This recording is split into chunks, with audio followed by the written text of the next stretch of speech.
Welcome to Sleepless Philosophers, where deep ideas meet restful nights. If you enjoy these journeys through philosophy, please like and subscribe and turn on notifications for daily uploads.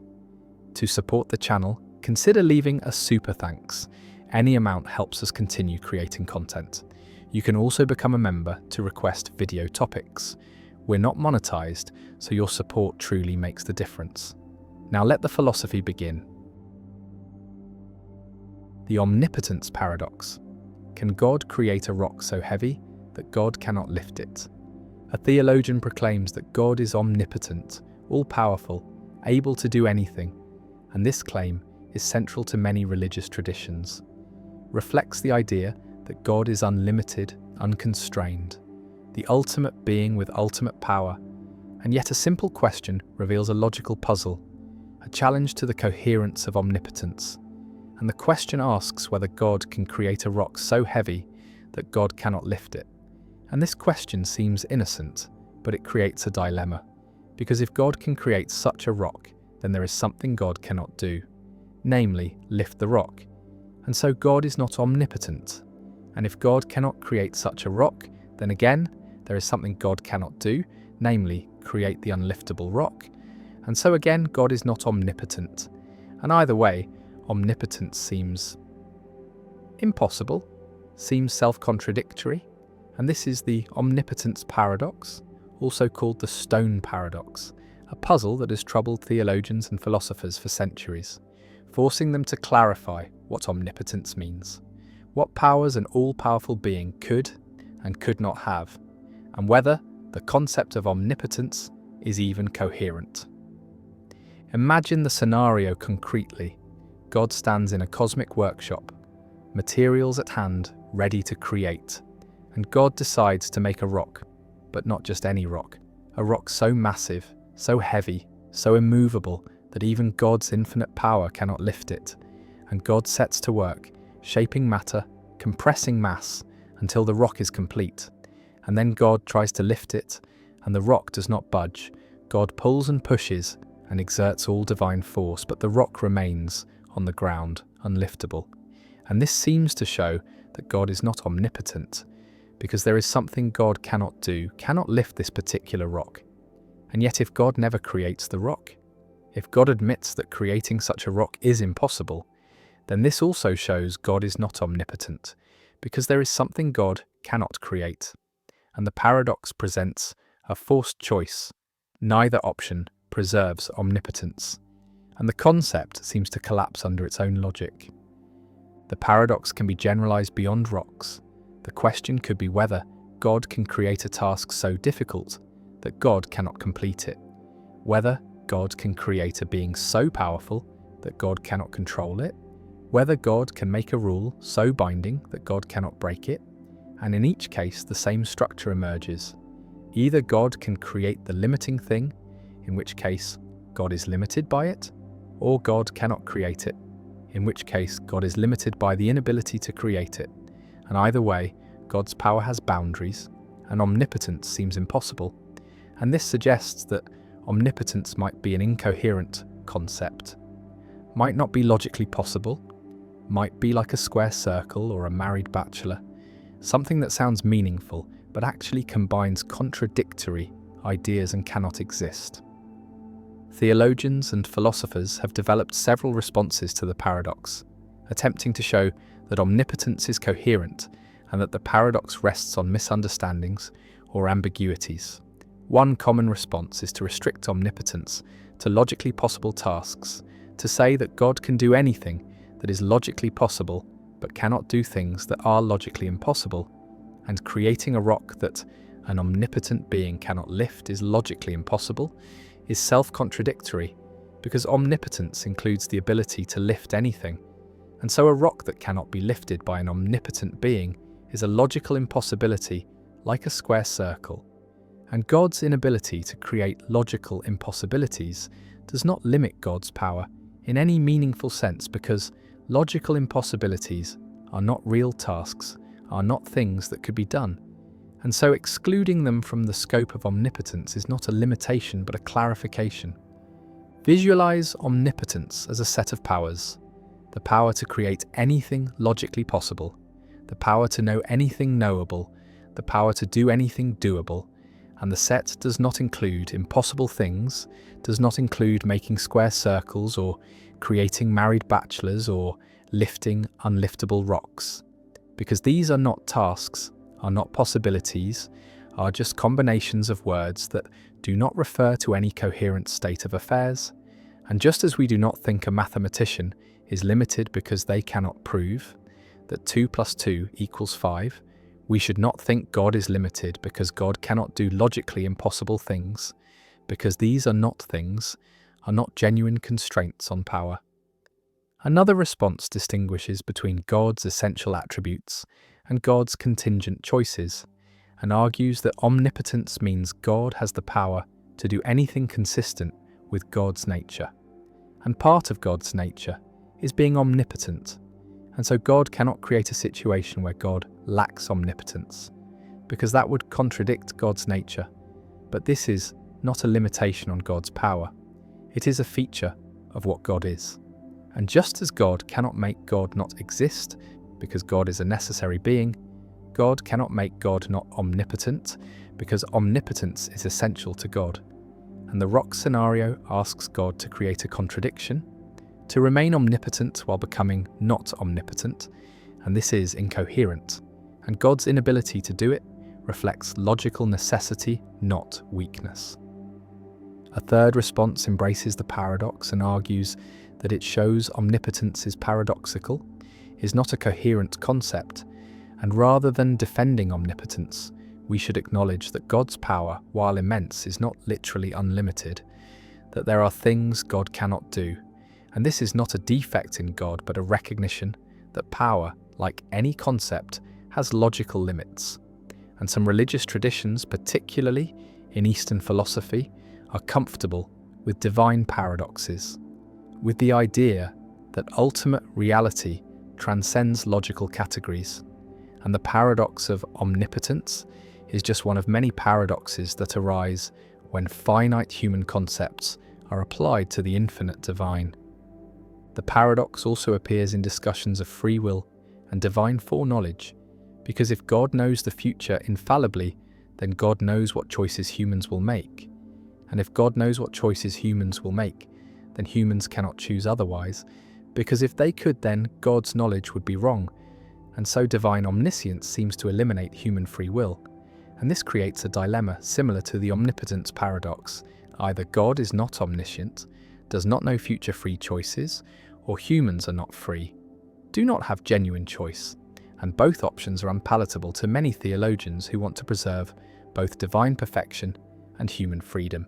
And various solutions have been proposed, involving timeless knowledge, middle knowledge, open theism, but none has won universal acceptance, and the tension remains. The omnipotence paradox reveals that the concept of unlimited power is more complex than it first appears, that power operates within logical and conceptual constraints, and that saying God is all-powerful does not mean God can do literally anything we can describe in words, but only that God can do anything that is genuinely possible, anything that makes sense, and the paradox serves as a test case, forces clarification of what omnipotence means, pushes theologians to be precise about divine attributes, and shows that even the most basic theological claims require careful, philosophical analysis to be made coherent. God stands before the rock, or does not create the rock, and the paradox hangs in the air, a logical puzzle about power and limits, about possibility and coherence, and the answer depends on how omnipotence is defined, on whether logical impossibilities are excluded, on whether God's nature places constraints on divine action, and different traditions answer differently. Some saying God transcends logic, some saying logic constrains even God, and the omnipotence paradox remains, not fully resolved, still debated, still used to challenge and clarify theological concepts, and the rock sits there, hypothetical and impossible, a monument to the difficulties of thinking clearly about ultimate power, about infinite abilities, about what it means to say God can do anything, and the paradox persists, elegant and troubling, a reminder that even divine attributes, even the powers of an unlimited being, must answer to logic, must cohere, must make sense, and that the concept of omnipotence, for all its simplicity, conceals depths and difficulties that philosophy continues to explore. The liar paradox. There exists a statement so simple that it collapses the foundations of truth itself, a sentence that devours its own meaning the moment it is spoken. And this is the liar paradox, a loop that has haunted logicians and philosophers for over 2,000 years. The paradox is most famously expressed in a single declaration: this statement is false, and the mind recoils at what follows. For if the statement is true, then it must be false as it claims. But if it is false, then it must be true because it correctly identifies itself as false. And so the cycle begins again, spiraling endlessly, without resolution, without escape. The ancient Greeks were the first to wrestle with this demon of language, and Epimenides, the Cretan, is often credited with an early version when he declared that all Cretans are liars, which implies that if he himself is a Cretan, then his statement must be a lie, which means Cretans might actually tell the truth, which means his statement might be true, which means it is false again, and the contradiction churns without mercy. Philosophers have spent centuries trying to solve or dissolve the paradox, and some argue that self-referential statements like this are simply meaningless, that language breaks down when it tries to refer to itself in this way, while others suggest that truth is not binary but exists on a spectrum, allowing for statements that are neither fully true nor fully false, hovering in some undefined space between. Bertrand Russell encountered similar contradictions when developing set theory and discovered that self-reference could destroy the entire logical framework of mathematics, leading him to create new systems that carefully excluded paradoxes like the liar from ever forming. The paradox also influenced Kurt Gödel, whose incompleteness theorems proved that within any sufficiently complex logical system, there will always be true statements that cannot be proven, which itself echoes the spirit of the liar paradox, the idea that truth and provability are not always the same thing. Some modern logicians have proposed paraconsistent logics, systems where contradictions can exist without causing the entire structure to collapse, allowing the liar paradox to be true and false simultaneously without forcing us to accept that everything is true, which would render logic useless. Others reject the paradox entirely, claiming that natural language is too vague and imprecise to support rigorous logical analysis, that the liar paradox is a quirk of grammar rather than a deep philosophical problem. Yet the paradox persists, refusing to die, surfacing in new forms across disciplines, from computer science to legal theory, anywhere that self-reference appears.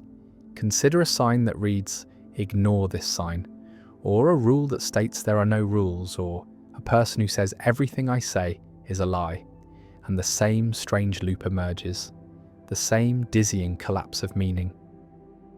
The liar paradox forces confrontation with the limits of language, logic, and truth itself, suggesting that reality may not always fit neatly into categories of true and false, that some truths may be inherently unstable, slipping through the fingers the moment they are grasped.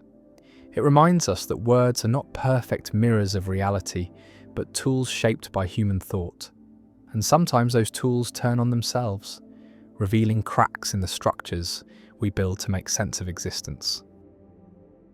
The lottery paradox. Imagine a fair lottery with 1 million tickets, and exactly one ticket will win, and you have not yet learned which ticket won. And now consider each individual ticket. Ticket number 1 has a 1 in a million chance of winning, which means it has a 999,999 in a million chance of losing.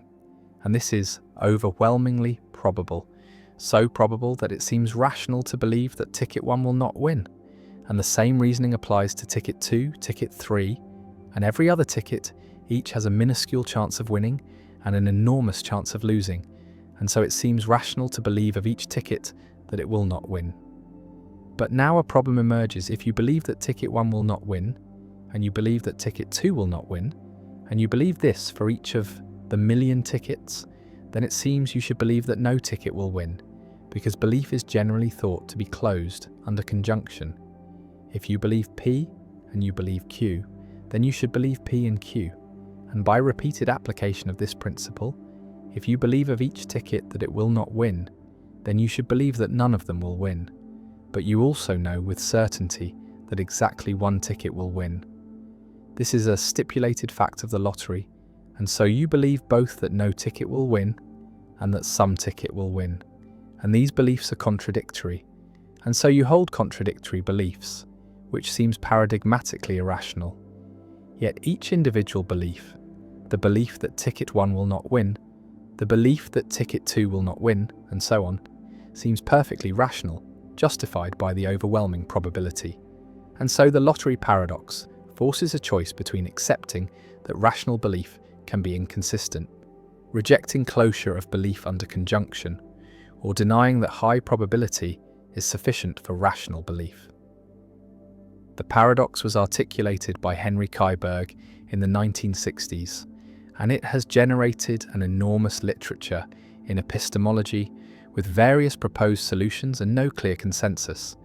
And the paradox reveals deep tensions in our ordinary thinking about belief, knowledge, probability, and rationality.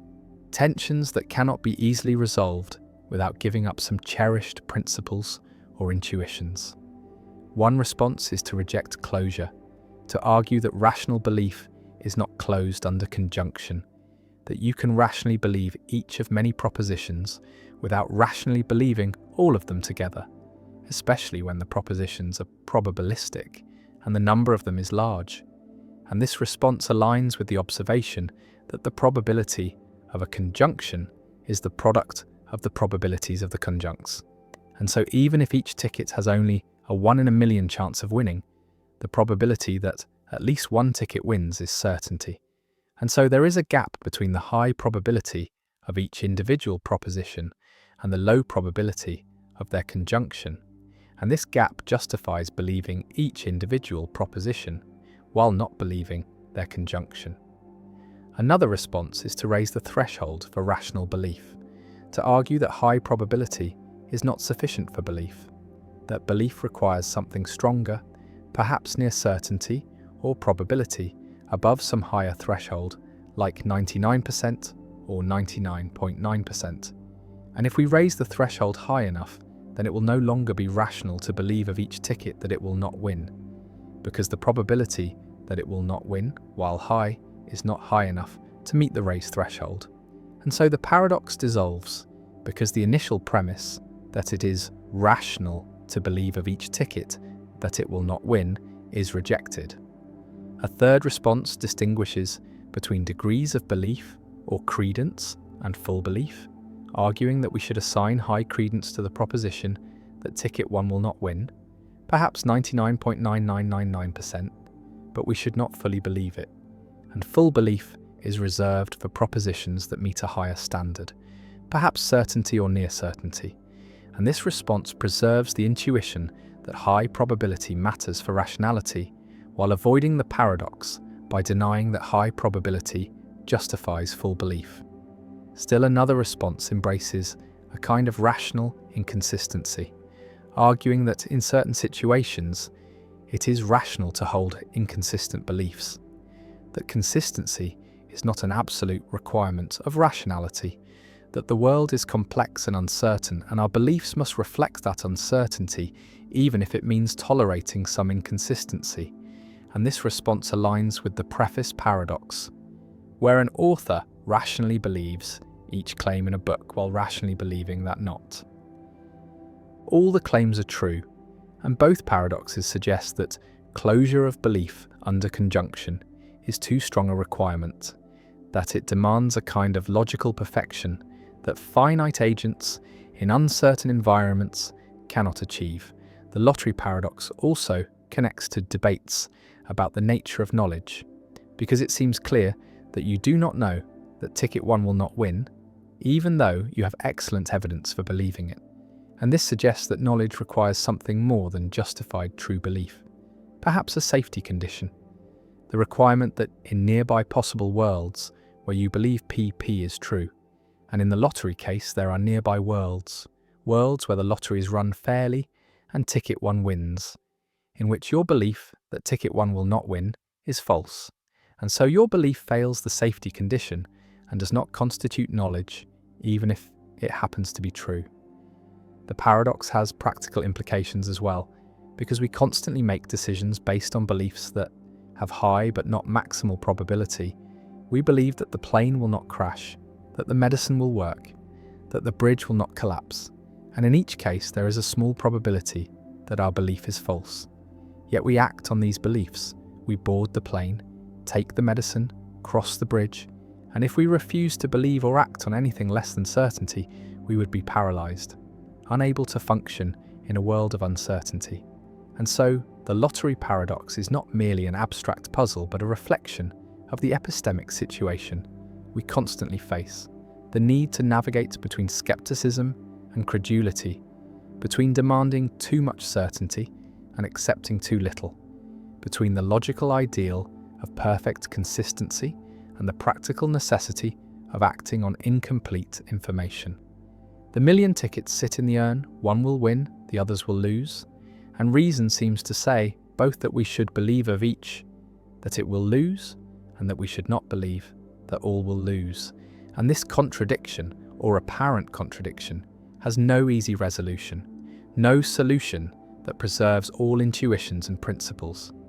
And so the paradox remains a permanent challenge to theories of rational belief, a puzzle that forces philosophers to clarify what they mean by belief, by rationality, by justification, and to acknowledge that our ordinary concepts, when pressed to their limits, reveal inconsistencies and tensions that may be ineliminable features of finite cognition rather than problems to be solved. And the lottery continues, the tickets are drawn, one wins, the others lose, and we believe what we must believe, what rationality seems to demand, even when those beliefs, taken together, lead to contradiction. And the paradox endures, a monument to the gap between logical perfection and epistemic reality, between what we ought to believe in principle and what we must believe in practice. The McGurk effect, why seeing changes what you hear. A person watches a video of someone speaking, sees their lips move, hears sounds, and perceives speech, but something strange occurs. The auditory signal says one thing, the syllable bah, and the visual signal shows lips making a different movement, the movement for ga, and yet what the person hears is neither ba nor ga, but da, a fusion of the two inputs, a compromise between hearing and vision. And this is the McGurk effect, discovered by psychologist Harry McGurk in 1976, a robust illusion showing that speech perception is multimodal, integrates auditory and visual information, and vision can alter what you hear, can change the perceived phoneme, even though the auditory input remains constant and the effect is automatic, is unconscious, occurs even when you know it is happening, and closing your eyes restores the original bar sound, showing that vision was modifying auditory perception, and the McGurk effect reveals that perception is not modality specific, but is multimodal, that different senses interact, that seeing influences hearing and hearing influences seeing, and perception is a unified process that integrates information from multiple sources.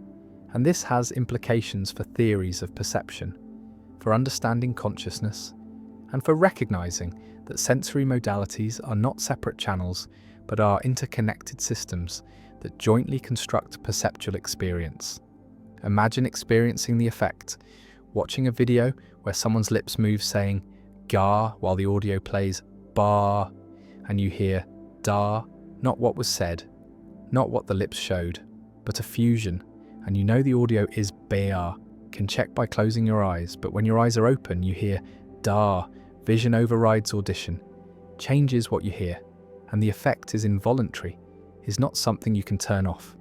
Perception integrates the inputs automatically, And this integration occurs before consciousness, before you become aware of the sound, and what reaches awareness is already a fusion, already combines hearing and seeing, and you cannot access the separate inputs, cannot hear bay and see gay separately, but only experience the integrated da.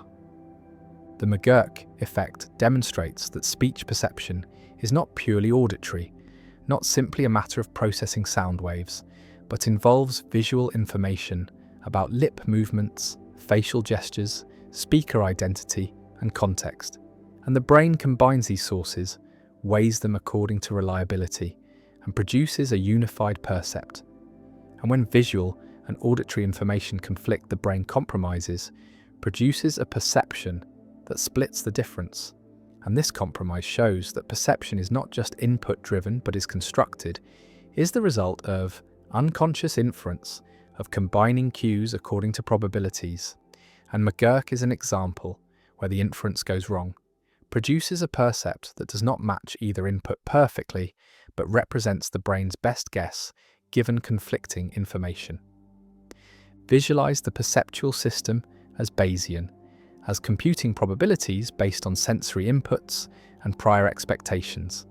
And when you see lips saying gyar and hear br, the brain computes that die is most likely given that visual and auditory cues are both somewhat unreliable and the percept should compromise between them. And this Bayesian integration explains many perceptual phenomena, explains how the brain combines cues from different senses, weights them by reliability, and produces unified, coherent experience. And the McGurk effect is a case where the integration produces an incorrect result, but reveals the normal processing that usually works well, that usually integrates senses accurately. The McGurk effect challenges theories that treat senses as separate, that analyze vision separately from audition, that assume perception is modality-specific, and the effect shows that modalities interact. That perception is fundamentally multimodal, and this has led to theories of multisensory integration, to research on how the brain combines information from different senses, where in the brain this integration occurs, and what rules govern it. And the McGurk effect has become a paradigm case, a standard demonstration of multimodal perception used in countless psychology classes and research studies. The effect also has implications for understanding consciousness, because the fusion occurs before consciousness, occurs in processing that we do not have access to, and what we experience as the result of this processing is the fused percept, and we do not experience the separate auditory and visual inputs, do not have access to the processing that combined them, and consciousness receives only the output, only the unified percept. And this shows that much of perception is unconscious, is hidden from awareness, and conscious experience is constructed from unconscious processing. And the construction is so seamless that we do not notice it, do not realize that our experience is a synthesis rather than a direct recording of input. The McGurk effect appears in discussions of cognitive penetrability, because if perception is modular, if sensory systems are encapsulated, then one modality should not influence another. Vision should not alter what you hear, but the McGurk effect shows cross-modal influence, shows that perception is not strictly modular, that different sensory modules communicate and interact. And this qualifies strong modularity, suggests that while early sensory processing may be modular, later perceptual processing integrates across modalities, and perception as a whole is not modular but is interactive. And the McGurk effect is evidence for this interactivity, for perceptual systems that are not strictly separated but are interconnected. The effect also has practical implications for understanding speech perception in noisy environments, for designing hearing aids that take advantage of visual information, for developing virtual reality systems that create convincing multimodal experiences, and for understanding how perception can be manipulated, how illusions can be created through conflicting sensory cues. And the McGurk effect shows that perception is vulnerable to these manipulations, is not simply determined by physical input, but depends on how inputs are integrated. The person watches the video, hears da, knows the audio says ba, sees the lips say ga, and yet perceives da, a fusion that is none of the inputs but is the brain's compromise. And the McGurk effect persists, demonstrates multimodal integration, challenges modular theories, reveals unconscious perceptual processing, and stands as one of the most famous demonstrations in cognitive psychology. A simple effect that reveals deep truths about how perception works, how senses interact, how consciousness is constructed from unconscious processes, and the effect remains robust and automatic, a permanent feature of human speech perception, showing that seeing changes, hearing, that perception is unified, that the brain constructs experience from multiple sources, and the fusion continues. Da heard when ba was spoken, and ga was seen, and the McGurk effect endures. The liberal paradox, when freedom and choice destroy each other. An economist named Amartya Sen constructs a paradox about individual liberty and social choice, about whether societies can simultaneously respect individual freedom and satisfy basic welfare criteria, and the paradox goes as follows. Suppose society values individual freedom, values the principle that each person should be decisive over certain personal matters, should have sovereignty over a domain of choices, perhaps what to wear or what to read or how to live, and call this principle minimal liberalism, the requirement that each individual has at least one pair of alternatives where their preference determines social choice. And now suppose society also values Pareto efficiency, values the principle that if everyone prefers outcome A to outcome B, then society should choose A, should not choose an outcome that makes everyone worse off. And Sen proves that these two principles are incompatible, that no social decision procedure can guarantee both minimal liberalism and Pareto efficiency, that respecting individual freedom can conflict with respecting unanimous preferences. And this is the liberal paradox, also called the impossibility of a Paretian liberal, a demonstration that liberal values contain internal tensions, that freedom and welfare can conflict, that respecting individual choice over personal matters can lead to outcomes that everyone prefers to avoid. And the paradox has generated enormous literature, has sparked debates about the nature of rights, about whether rights are absolute or can be traded, about how to resolve conflicts between liberty and welfare, and the liberal paradox remains one of the most important results in social choice theory, remains a challenge to liberal political philosophy. Imagine a specific example. Two people, call them Prude and Lewd, and a book, and Prude prefers that no one read the book, finds it offensive, would be most satisfied if neither reads it. And second best for Prude is if Prude reads it rather than Lewd reading it, because at least then Prude can argue against it from first-hand knowledge, and worst for Prude is if Lewd reads it while Prude does not. And Lewd has opposite preferences, most prefers that Prude read the book, because Lewd thinks Prude needs liberalising. Second best for Lewd is that Lewd reads it, and worst is that neither reads it. And now apply minimal liberalism. Say that Prude should be decisive over whether Prude reads the book, should have the right to choose for themselves, and Lewd should be decisive over whether Lewd reads the book, and Prude chooses not to read, exercises their right, and Lewd chooses to read, exercises their right, and the outcome is Prude does not read and Lewd reads, but both prefer the outcome where Prude reads and Lewd does not. Both rank that outcome higher, and so the liberal outcome, the outcome that respects individual rights, violates Pareto efficiency, produces an outcome that both prefer to avoid, and the paradox emerges, respecting rights produces an outcome that unanimous preferences reject. The liberal paradox demonstrates that rights and welfare can conflict, that giving individuals control over personal matters can lead to collectively worse outcomes.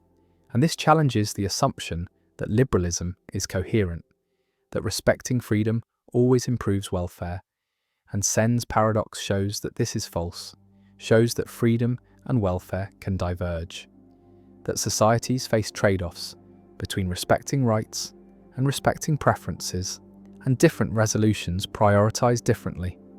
Some prioritize rights and accept that Pareto improvements may be blocked, accept that unanimous preferences may be overridden by individual sovereignty, and other resolutions prioritize welfare and accept that rights may be violated when everyone would benefit, and neither resolution is fully satisfying.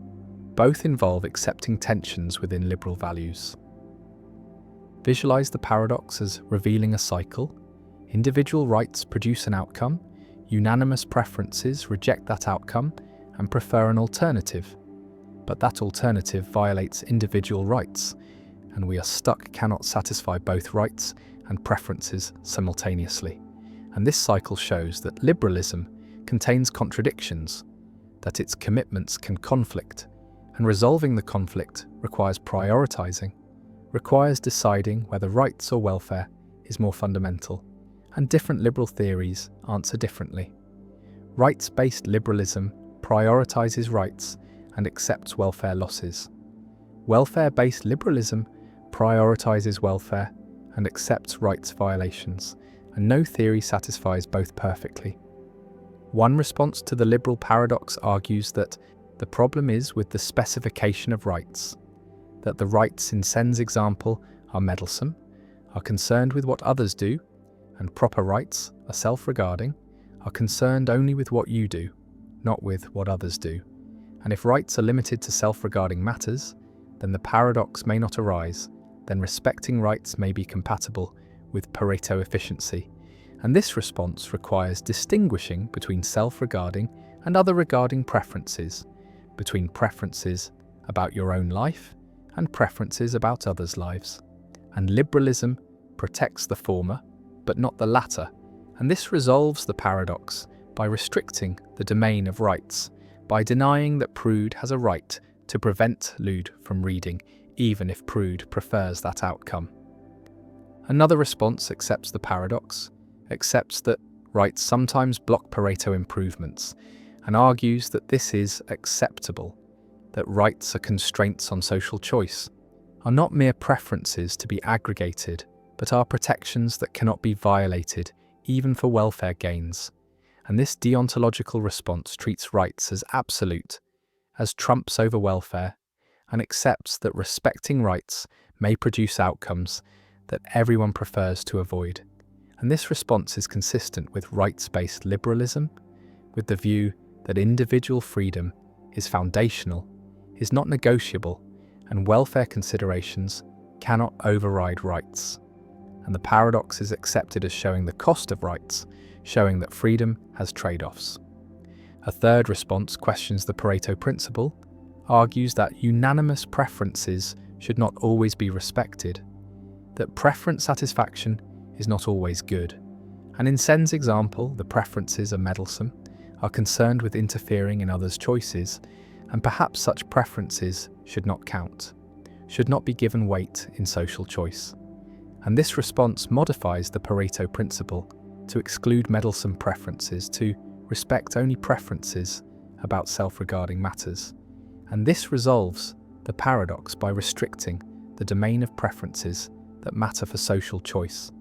And this approach has some support, has intuitive appeal, because it seems wrong to let people's preferences about others' private behaviour determine social outcomes, seems to give too much weight to intolerance or judgment.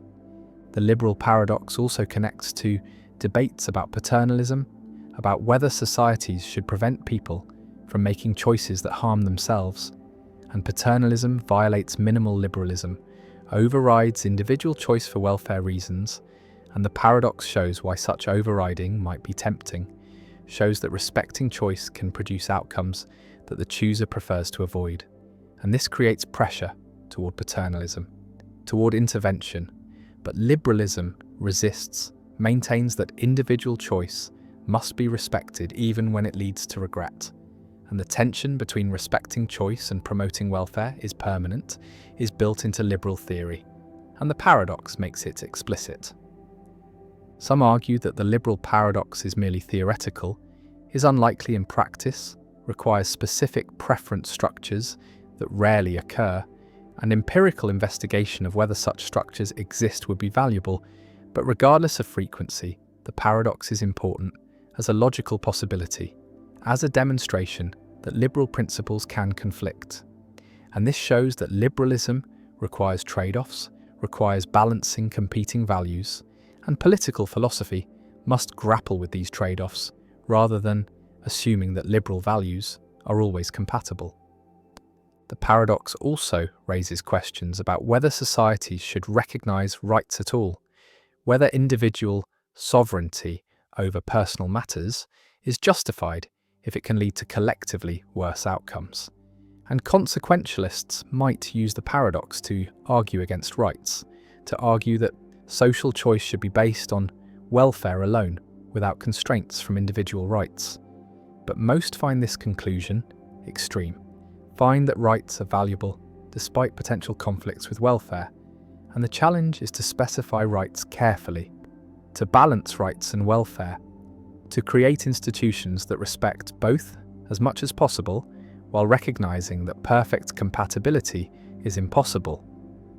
Prude and lewd exercise their rights, make their choices, and the outcome satisfies liberal principles but violates Pareto efficiency, and both prefer an alternative, but that alternative requires violating someone's rights, requires overriding someone's choice, and the paradox stands unresolved, showing that liberalism contains tensions, that freedom and welfare can conflict, that rights and preferences can diverge, and the liberal paradox endures as one of the important impossibility results in social choice theory, as a challenge to liberal political philosophy, as a demonstration that liberal values are not perfectly compatible.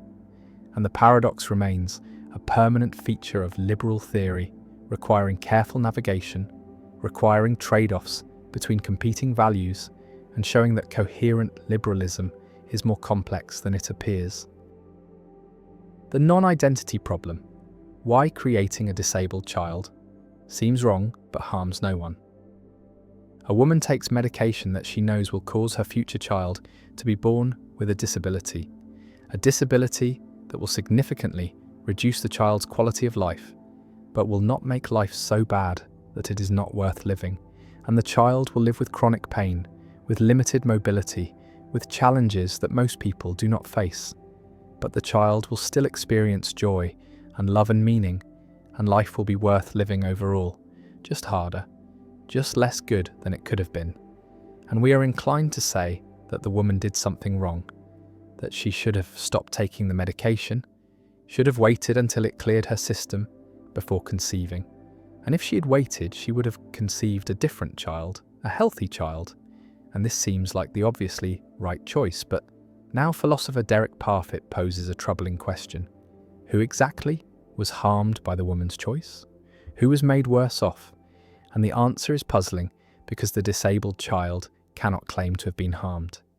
Because if the woman had waited and conceived a different child, then this particular child would not exist at all, and the disabled child's only alternative to existing with a disability is not existing.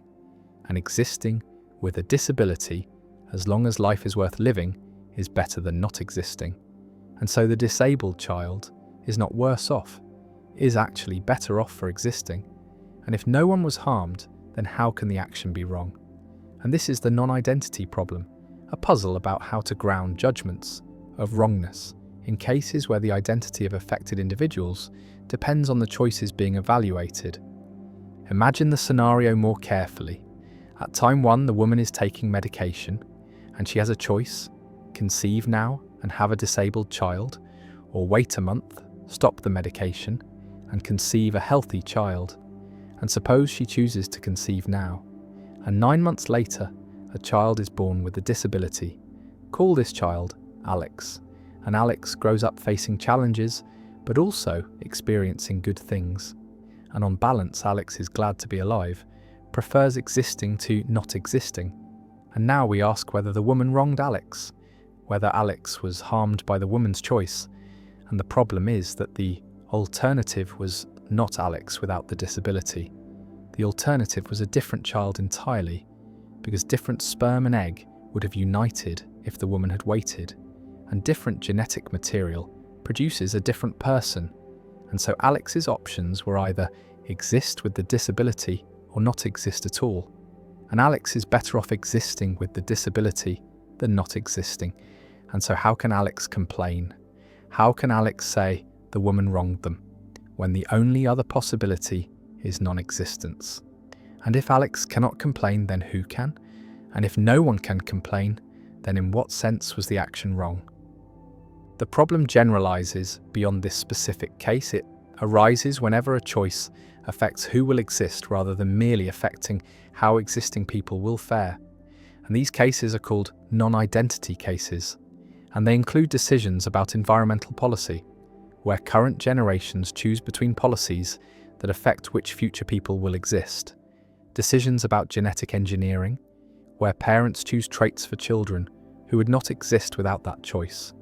Decisions about timing of reproduction, where different times lead to different children. And in all these cases, the people affected by the choice cannot claim they would have been better off if a different choice had been made, because they would not have existed if a different choice had been made. And so, standard harm-based reasoning seems to fail, seems unable to explain why these choices might be wrong. Visualize the problem as a branching tree. At the decision point, two branches extend. On one branch, a child with disability exists. On the other branch, a different healthy child exists. And we compare the two branches and say the second is better, produces a better outcome, a healthier child, less suffering, more well-being. But when we try to say who benefits from choosing the second branch, we cannot point to anyone. The disabled child does not benefit because that child does not exist in the second branch. The healthy child does not benefit because that child does not exist in the first branch. And so there is no person who is made better off by choosing the better branch. And this seems to undermine the claim that the better outcome is better for anyone. And yet we strongly feel that the choice matters, that creating a child with avoidable disability is wrong. Parfit proposed the non-identity problem as a challenge to person-affecting principles. Principles that say an action is wrong only if it makes someone worse off. And these principles work well for ordinary cases where the same people exist regardless of the choice, but they fail for non-identity cases where different choices lead to different people existing. And if we want to maintain that choices in non-identity cases can be wrong, we must adopt impersonal principles, principles that evaluate outcomes based on total or average well-being, or some other measure that does not depend on comparing how well-off particular individuals are across different choices. But impersonal principles face their own difficulties. They can imply things like the repugnant conclusion. They can recommend creating vast populations with minimal welfare, and they can conflict with intuitions about person-relative reasons and obligations. One response to the non-identity problem is to reject the claim that wrongness requires harming someone, to argue that some actions are wrong, even though they do not make anyone worse off, and creating a child with an avoidable disability is wrong. Not because it harms the child, but because it fails to give the child the best start in life, violates a duty to create the best children we can, and this response requires specifying what duties we have regarding procreation, what standards of care apply to potential children, and whether these duties are owed to specific individuals or are impersonal obligations about making the world better. Another response is to argue that the disabled child is harmed after all, harmed relative to an appropriate baseline, and the baseline is not non-existence, but rather the life the child could have had if different choices had been made, even though those choices would have resulted in a different child. We can still say that creating a child with avoidable disability is wrong because it brings into existence someone whose life contains avoidable suffering. And this suffering is bad even if it does not make anyone worse off compared to any alternative where that same person exists. And this response requires defending an impersonal notion of harm. harm that is not comparative, not based on counterfactuals about specific individuals, but based on the presence of bad states like suffering. A third response is to bite the bullet and accept that the action is not wrong, that if no one is harmed, then nothing bad has happened. And this response embraces person-affecting principles and accepts their implications even in non-identity cases, admits that we cannot say the woman wronged the disabled child, cannot say she should have waited, and while this seems counterintuitive, perhaps our intuitions are wrong, perhaps we are confused about non-identity cases, and the theoretical clarity of person-affecting principles outweighs the cost of accepting counterintuitive conclusions. The non-identity problem has practical implications for reproductive ethics, for decisions about genetic screening, prenatal testing, selective abortion, and genetic modification, because many of these decisions are non-identity cases where choosing one option means one child exists, and choosing another means a different child exists. And if we cannot say these choices harm anyone, then it becomes difficult to regulate them. Difficult to say parents have obligations about which children to create. And yet most people feel strongly that some procreative choices are wrong, that parents should not knowingly create children with serious avoidable disabilities, that we have reasons to prefer healthy children, and these feelings need grounding, need principles that explain why these choices matter, even though no particular person is made worse off. The woman stands at the choice point, medication in hand, and she can conceive now or wait, can create a child with disability or create a different healthy child, and the choice seems obvious. And yet when we try to justify the obvious answer, try to explain why waiting is better, the justification becomes elusive, slips through our fingers, because no one is harmed by conceiving now. The child who exists is glad to exist, and the child who would exist if she waited does not exist to be disappointed. And the non-identity problem reveals a gap in our moral thinking, a case where our judgments are clear, but our reasons are unclear, where standard moral frameworks fail to explain intuitions we hold strongly, and Parfit's problem remains unsolved, challenging, forcing recognition that identity matters, that who exists matters, and that moral philosophy has not yet developed adequate tools for handling cases where choices determine who exists rather than merely how well existing people fare, and the problem persists, technical and troubling, a reminder that even procreation, the most basic of human activities, raises profound ethical puzzles that resist easy answers. The paradox of free will, why choice seems both real and impossible. A person stands at a crossroads, two paths diverging, and must choose which way to go, and the person deliberates, weighs options, considers consequences, and makes a decision, chooses one path, and this choosing feels free, feels like the person could have chosen otherwise, like the decision was truly up to them, genuinely within their control. And yet the person's decision is the result of brain processes, is caused by prior states of neurons, by chemical reactions, by electrical signals, and these processes are themselves caused by earlier states, by genetics and experience and current circumstances, and the chain of causation extends back through the person's life, through evolution, through the physical history of the universe. And at no point in this causal chain is there a break, a moment where cause gives way to free choice, where determinism is suspended. And if every event has causes, if the present is determined by the past plus the laws of physics, then the person's decision was determined long before the moment of choosing, was inevitable given prior conditions. And the feeling of free choice is an illusion. The decision was never really up to the person, could not have been otherwise. And this creates the paradox of free will, the apparent incompatibility between the subjective experience of freedom and the objective reality of causal determination. Between the feeling that we choose and the fact that our choices are caused, and this paradox has troubled philosophers for millennia, generated enormous literature, produced multiple attempted solutions, but never achieved consensus. And the problem persists as one of the central questions in philosophy, ethics, and the nature of human agency.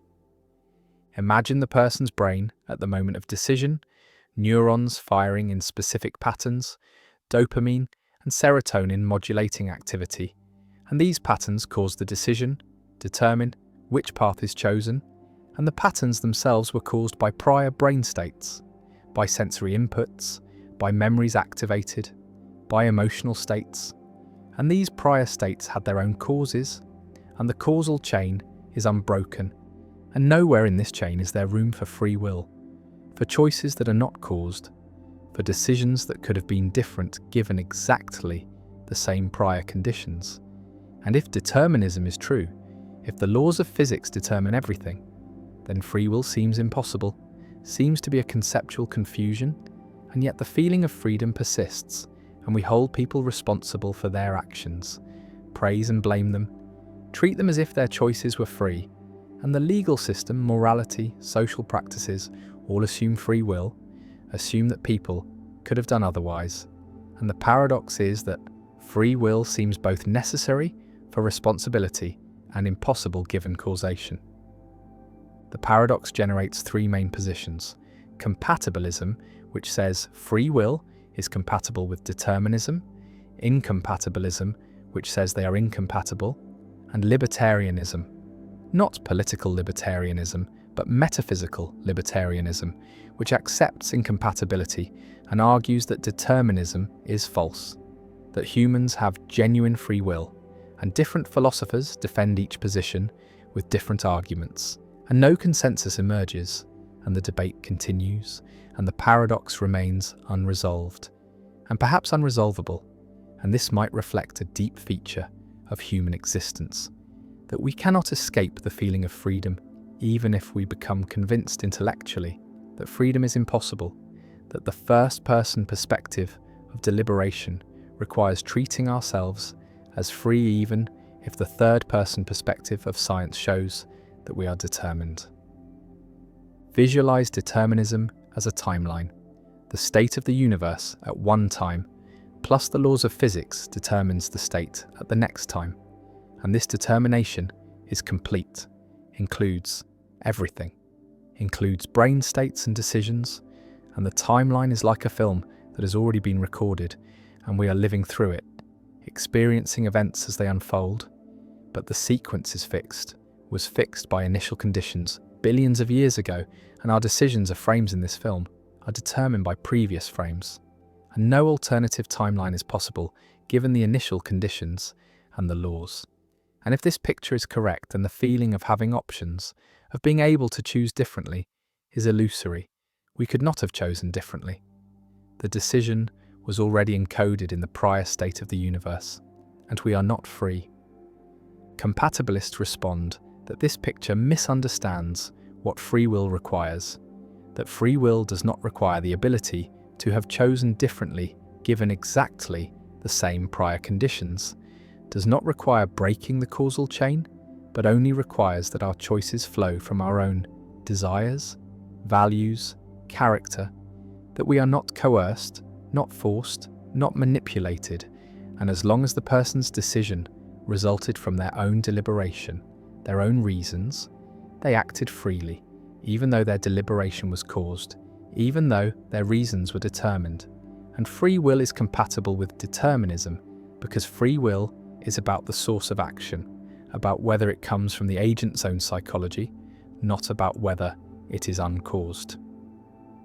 Incompatibilists reject compatibilism, argue that if determinism is true, then everything we do was determined by factors beyond our control.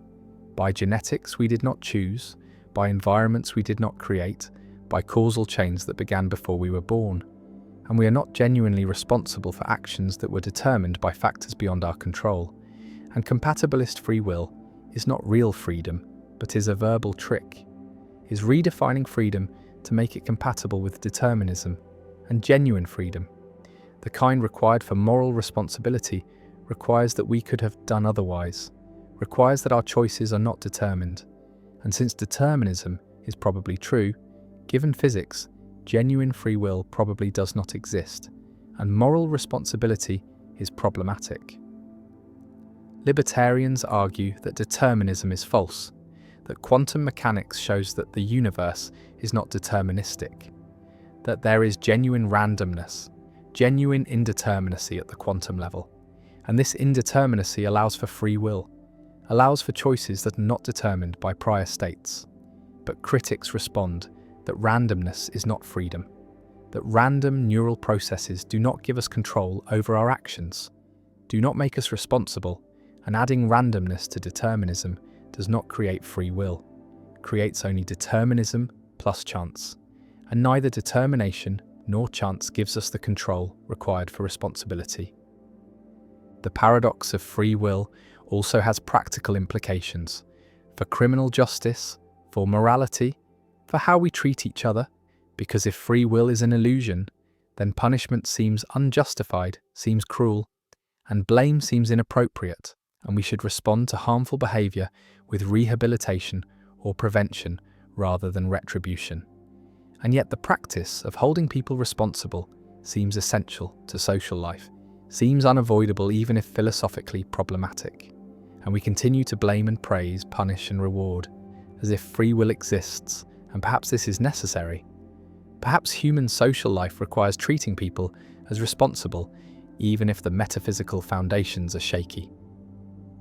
The person stands at the crossroads, deliberates, chooses, and walks down one path, and whether this choice was free remains disputed, remains one of philosophy's hardest questions, and the paradox endures.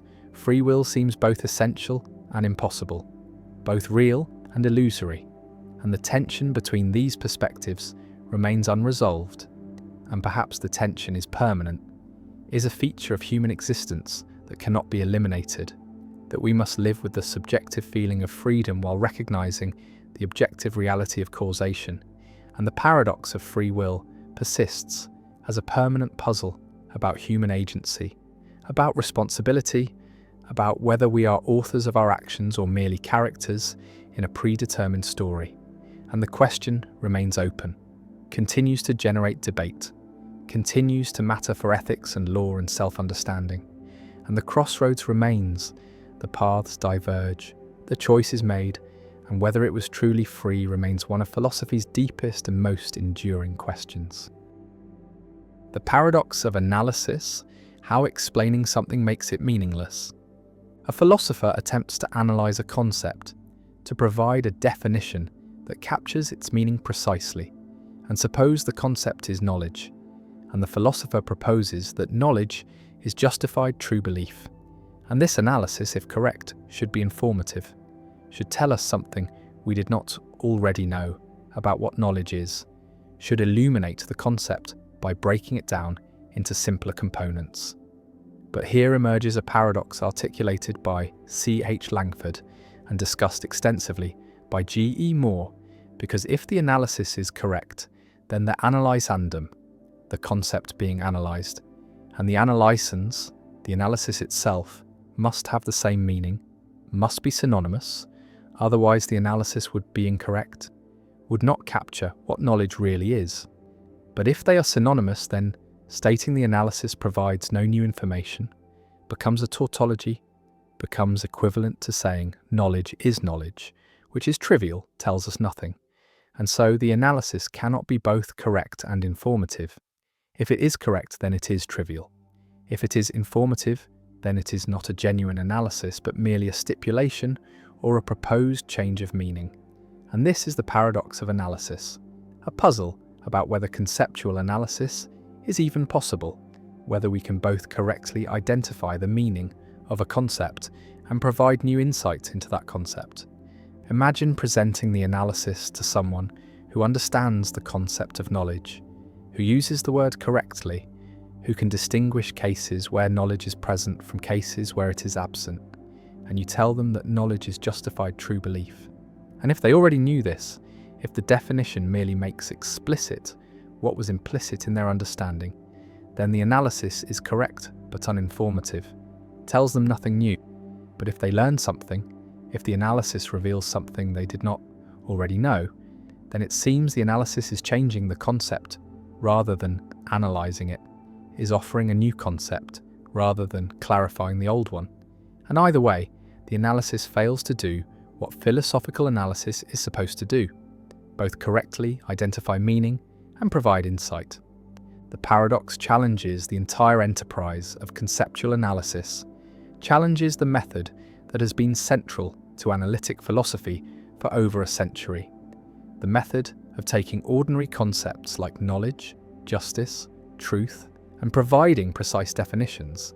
And if the paradox cannot be resolved, then conceptual analysis is either impossible or pointless. Either it cannot be done correctly, or when done correctly, it provides no insight.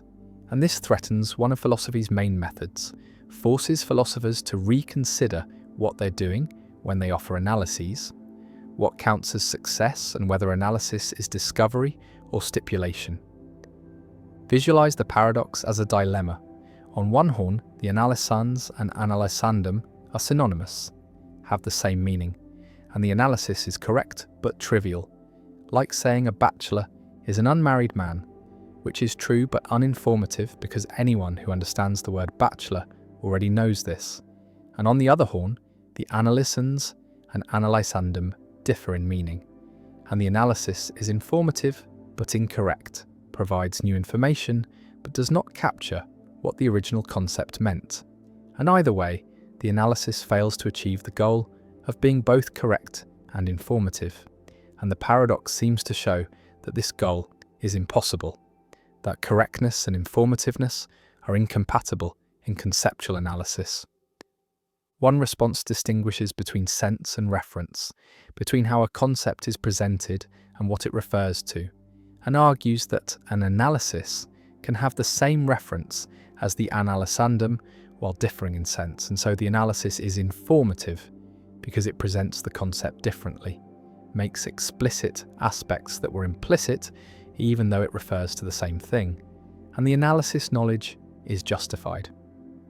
True belief is informative because even though knowledge and justified true belief refer to the same set of cases, they present those cases differently, one as a simple concept and the other as a complex structure. And learning the structure is learning something new even though the reference remains the same. And this response draws on Frege's distinction between sense and reference, uses it to explain how analyses can be both correct and informative. Another response appeals to implicit versus explicit knowledge, argues that competent speakers have implicit understanding of concepts, understand how to use them correctly, but lack explicit understanding, cannot state the definition, and conceptual analysis makes implicit knowledge explicit, converts procedural knowledge into propositional knowledge, and this conversion is informative even though it does not add to what was implicitly known, and the analysis is correct because it captures the implicit understanding and informative because it makes that understanding explicit and available for reflection. And so the paradox dissolves because correctness and informativeness are compatible when we recognize that knowledge comes in implicit and explicit forms. A third response questions whether analyses are meant to be synonymous, argues that philosophical analyses are not claims about linguistic meaning, but claims about the nature of things, about what knowledge really is, about its essential properties, and knowledge is justified. True belief is not a claim about what the word means, but a claim about what knowledge consists in, about its metaphysical structure. And this claim can be informative, even if it is necessarily true, even if knowledge could not be otherwise, because discovering necessary truths is informative. Learning that water is H2O was informative, even though it is necessarily true that water is H2O, and so philosophical analysis is more like scientific discovery than like lexicography, more like finding out what things are than like defining words. And the paradox assumes the wrong model of analysis. The paradox also connects to debates about analyticity and the analytic-synthetic distinction, because if analyses are analytic truths, true in virtue of meaning, then they should be trivial, should be knowable a priori just by understanding the concepts. But many proposed analyses are controversial, are rejected by competent speakers, and this suggests either that analyses are not analytic or that analyticity is more complex than traditionally thought. And Quine's critique of the analytic-synthetic distinction can be seen as embracing the paradox, as arguing that there are no purely analytic truths, that all statements are revisable, that meaning and fact are not sharply separated, and so philosophical analyses are not discoveries of meaning, but proposals for how to understand concepts, and their value is pragmatic, depends on whether they illuminate, rather than whether they are correct in some absolute sense. The paradox remains unresolved. Different philosophers offer different solutions based on different theories of meaning and different conceptions of what philosophical analysis aims to achieve. And the paradox continues to challenge the methodology of analytic philosophy, forces ongoing reflection on what analysis is, what it can accomplish, and whether the goals of correctness and informativeness can be reconciled, or whether philosophy must choose between them. And the concept of knowledge sits waiting for analysis, and the philosopher proposes justified true belief. And the question remains whether this is a discovery or a stipulation, whether it is correct or informative, or neither or both. And the paradox persists, a puzzle about philosophy's methods, about whether conceptual analysis is possible, about the relationship between understanding and articulation, between implicit grasp and explicit formulation, and whether the attempt to make our concepts precise enriches or distorts them, captures their meaning or creates new meanings. And the paradox endures as a permanent challenge to philosophical methodology, a question about whether philosophy can deliver on its promise to analyze and clarify concepts, or whether the very attempt to analyze creates a problem that cannot be solved without giving up either the goal of correctness or the goal of informativeness. And the analysis hangs there, proposed but problematic, informative or correct, but not both, and the paradox remains. The paradox of the court, when a student's promise becomes impossible to keep. An ancient story tells of a law teacher named Protagoras and his student Euathlus, and they make an agreement. The student is too poor to pay tuition up front, and so they agree that the student will pay the teacher after winning his first court case, and the teacher provides instruction, teaches the student rhetoric and law and argumentation, and the student completes his training, becomes skilled in legal reasoning, but then the student never takes a case, never appears in court, never wins anything, and years pass and the teacher has not been paid, and finally the teacher sues the student, takes him to court to demand payment. And now the paradox emerges because the case creates a logical impossibility, a situation where no judgment can be coherent, where the law contradicts itself. And this is the paradox of the court, also called Protagoras' paradox, a puzzle about legal reasoning, contracts, and self-reference that has no satisfactory solution.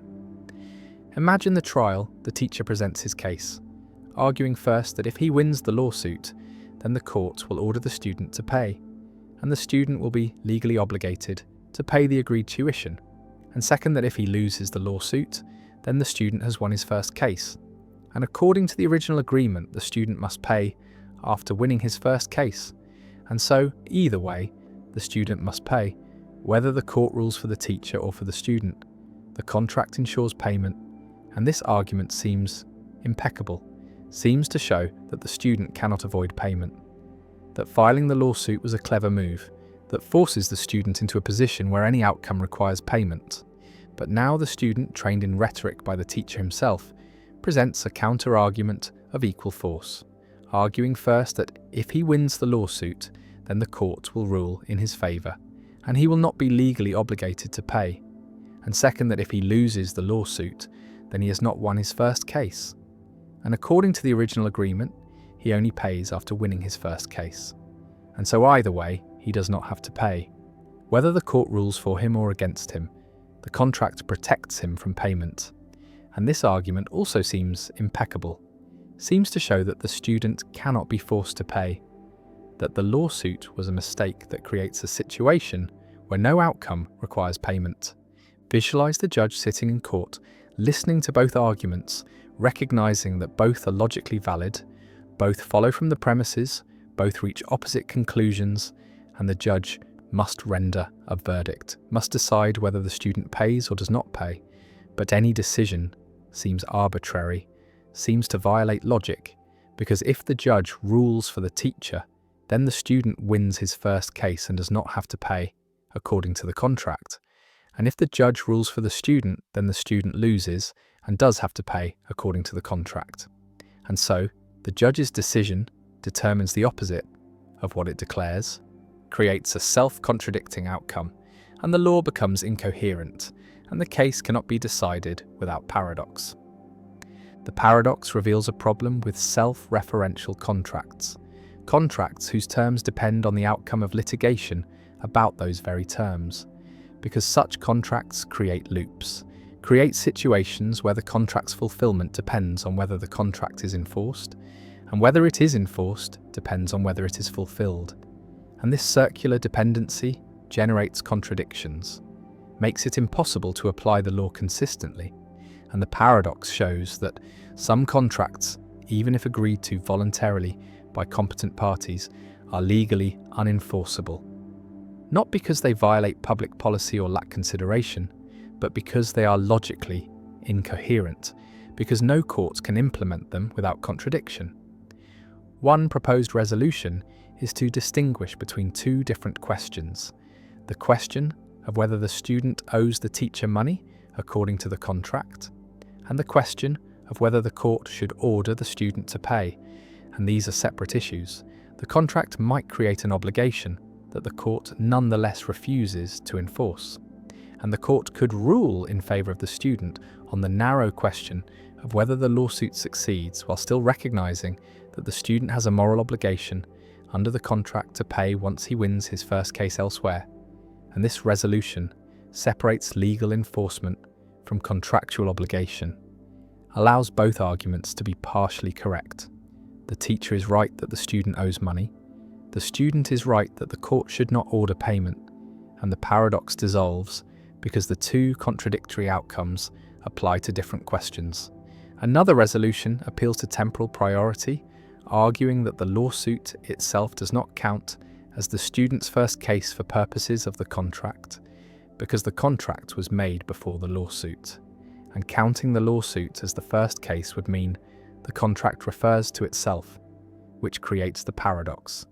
And so the court should interpret the contract as referring to the first case other than the lawsuit about the contract itself. And under this interpretation, if the teacher wins the lawsuit, the student must pay, because the lawsuit is not the first case that triggers payment. And if the student wins the lawsuit, the student does not pay, because the student still has not won a first case other than this one. And the paradox is resolved by excluding self-referential applications of the contract terms. A third resolution argues that the contract is void because it is impossible to perform, because there is no possible world where the terms are satisfied without contradiction, and impossible contracts are unenforceable. And so the judge should declare the contract void and dismiss the case, leaving the student with no legal obligation, but perhaps a moral obligation to pay the teacher for services rendered. And this resolution sacrifices the contract to preserve logical coherence, treats the paradox as showing that the agreement was fatally flawed from the beginning. The paradox also raises questions about the limits of freedom of contract, about whether parties should be allowed to make any agreement they choose, or whether law should refuse to enforce agreements that are logically incoherent. And most legal systems recognize some limits, refuse to enforce contracts that are impossible, illegal, or against public policy, and the paradox of the court suggests adding logical coherence as another limit, another requirement for enforceability. And this means that contracting parties cannot create obligations that are self-referentially paradoxical, cannot make agreements whose terms depend on their own enforcement in ways that generate contradictions. The paradox has modern analogues in cases involving conditional gifts and trusts, where someone leaves property to another person on condition that the recipient perform some act. And if the act is defined in terms of legal outcomes about the gift itself, then paradoxes can arise, similar to the ancient case of the teacher and student, and courts have developed various doctrines to handle these cases, generally interpreting conditions to avoid self-reference, to prevent the kind of logical loops that the paradox of the court exemplifies. The courtroom stands empty, the ancient case unresolved, the judge unable to render coherent judgment, and the paradox remains a teaching tool in logic and law, an illustration of how self-reference creates problems, how circular definitions generate contradictions, and how even voluntary agreements between competent parties can be unenforceable if their structure is logically incoherent. And Protagoras and Euathlus remain frozen in their dispute, both right and both wrong, both entitled to payment and entitled to refuse payment. And the paradox persists as a reminder that logic constrains law, that not everything that can be agreed to can be enforced, and that self-reference, whether in contracts or in statements or in rules, is a source of paradox that must be handled carefully to avoid contradiction. The paradox of choice, why having everything makes us want nothing. A shopper stands in the cereal aisle of a modern supermarket, surrounded by hundreds of options, dozens of brands, each offering multiple varieties, chocolate cereals and fruit cereals and granola and organic options and sugar-free options and high-fiber options. And the shopper came with a simple goal, to buy cereal, but now faces a wall of choices, and minutes pass. Then more minutes, as the shopper reads labels, compares prices, weighs nutritional content against taste preferences, and the simple task becomes exhausting, becomes overwhelming, and eventually the shopper either picks something randomly just to escape the aisle, or leaves without buying anything at all, paralyzed by too many options.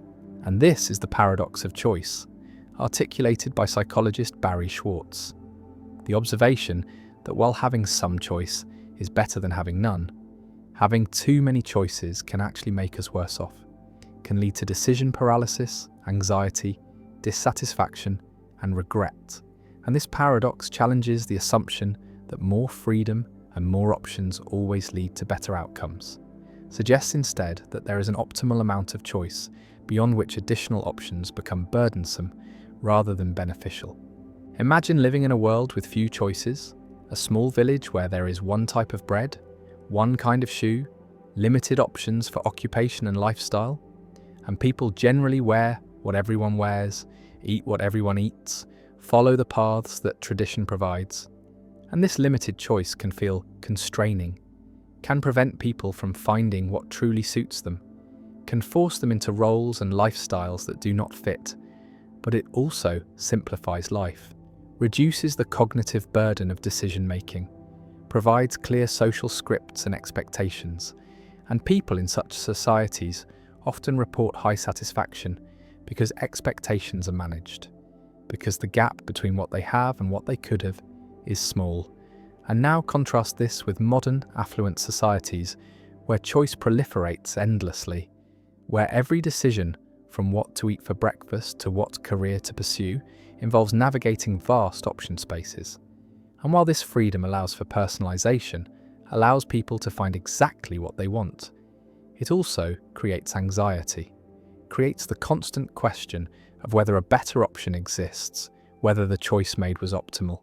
And this anxiety erodes satisfaction even when the chosen option is good, because the existence of unchosen alternatives haunts a decision. The paradox operates through several psychological mechanisms. First is decision paralysis. When faced with too many options, the cognitive load of evaluating them becomes overwhelming. And rather than carefully comparing all options, people either make hasty decisions to escape the complexity or defer the decision entirely, avoid choosing at all. And this is why offering more product varieties can sometimes decrease sales, why adding options can reduce rather than increase engagement, because each additional option adds to the burden of decision-making, and at some point the burden exceeds the benefit and people opt out. Second is regret and second-guessing. When there are many options and you choose one, the existence of all the unchosen options creates opportunity for regret, creates the thought that perhaps one of the other options would have been better, and this regret is stronger when there are more alternatives because each alternative represents a path not taken, a potential source of better outcomes. And so the chosen option must compete not just with reality, but with imagination, with idealized versions of what the unchosen options might have provided, and actual outcomes rarely exceed these idealized counterfactuals.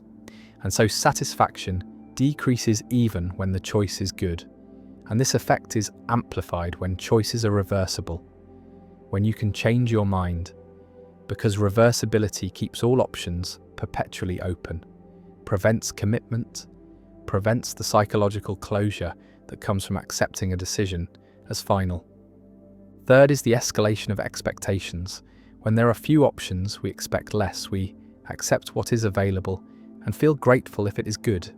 But when there are many options, we expect to find exactly what we want, expect the perfect fit, and our standards rise.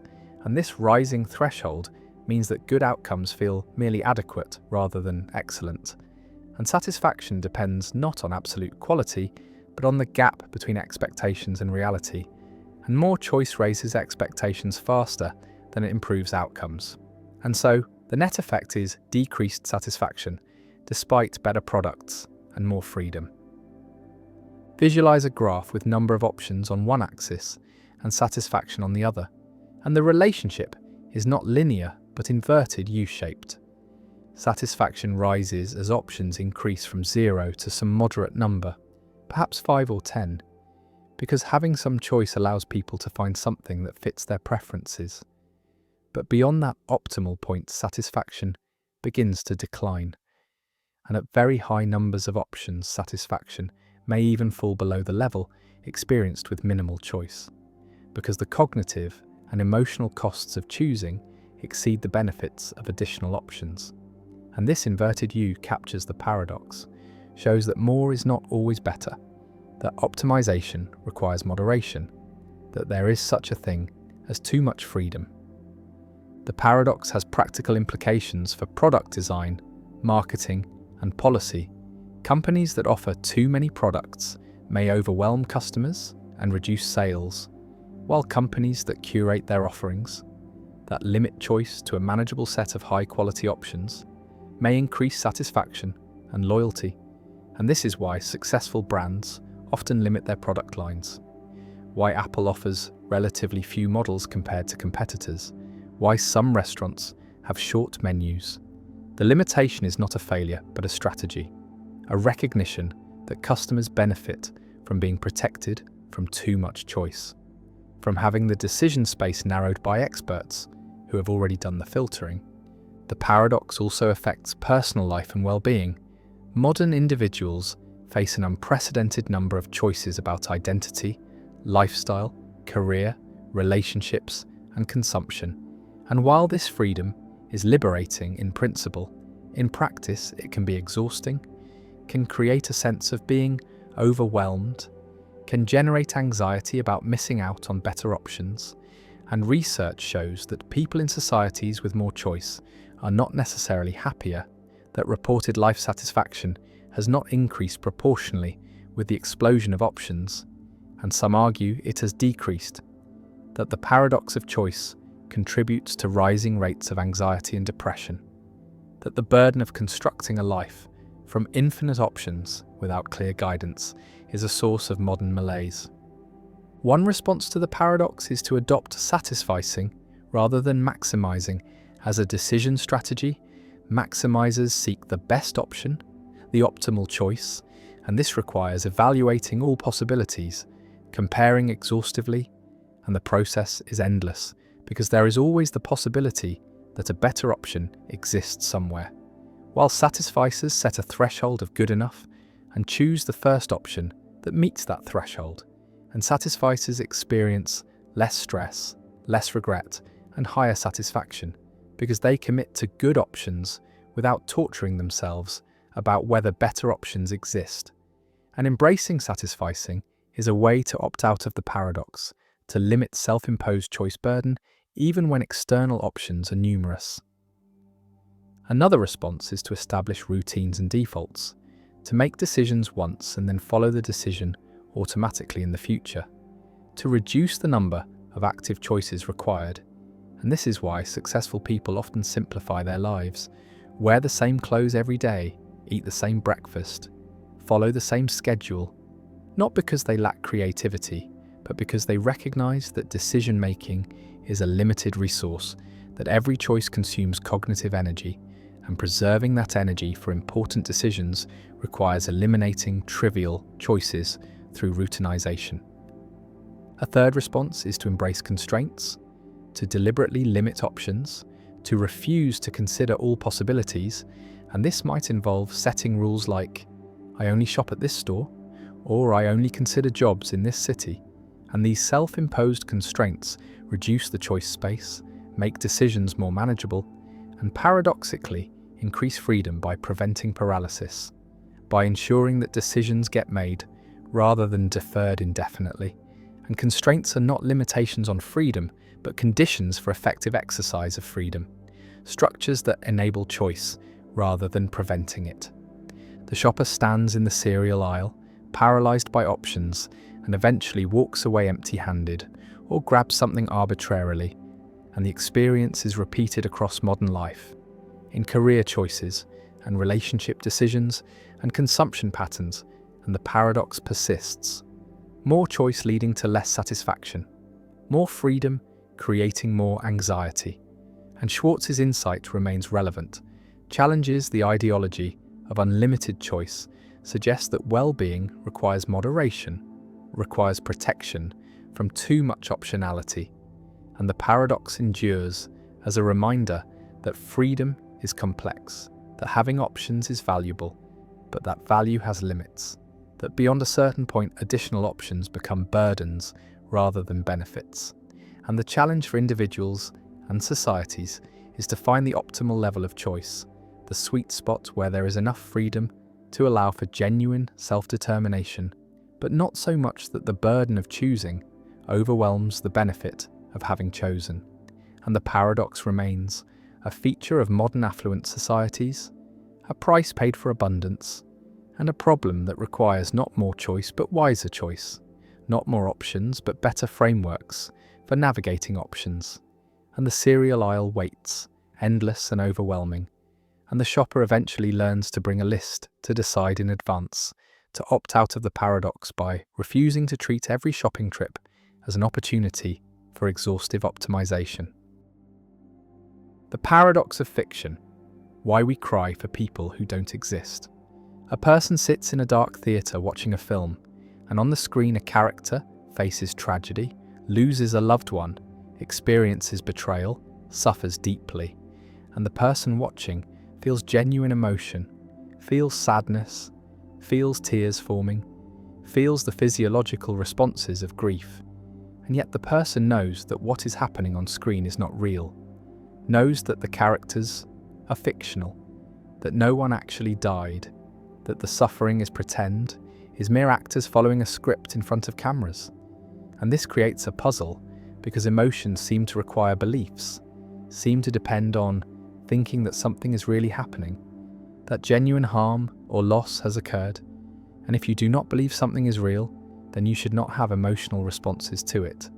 And yet, fiction produces powerful emotions, despite the audience knowing it is fiction. And this is the paradox of fiction, articulated by Colin Radford and others. The question of how we can be moved by what we know to be false, how we can fear for characters we know do not exist, how we can grieve losses we know never happened.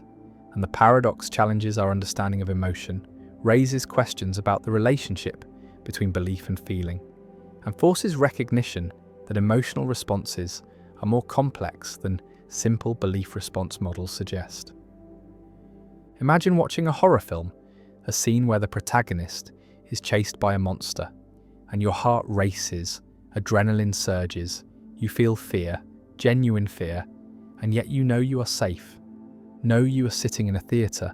Know that no monster exists, that the events on screen are fabricated.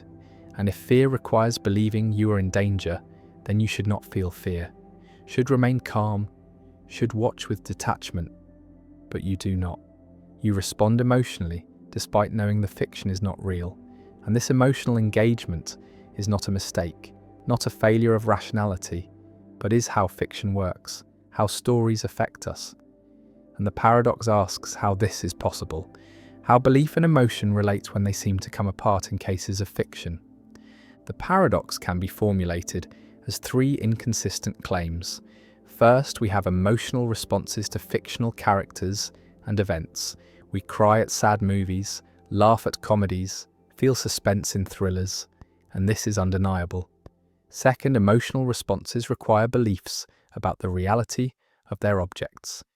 You cannot fear something you know does not threaten you, cannot grieve something you know did not happen. Emotions are directed at states of affairs we believe obtain. And third, we do not believe fictional characters and events are real. We know they are fictional, know that no one is actually in danger, that no loss actually occurred. And these three claims are inconsistent. Any two imply the negation of the third, and resolving the paradox requires rejecting or modifying one of them. Visualize the emotional response as a two-stage process. First comes the perception or imagination of a situation, seeing the character in danger, imagining their suffering, and second comes the emotion, the fear or sadness or joy, and normally these two stages are connected through belief. You perceive danger and believe it is real, and this causes fear. But in fiction, the connection is different. You perceive or imagine danger, but do not believe it is real, and yet fear occurs anyway.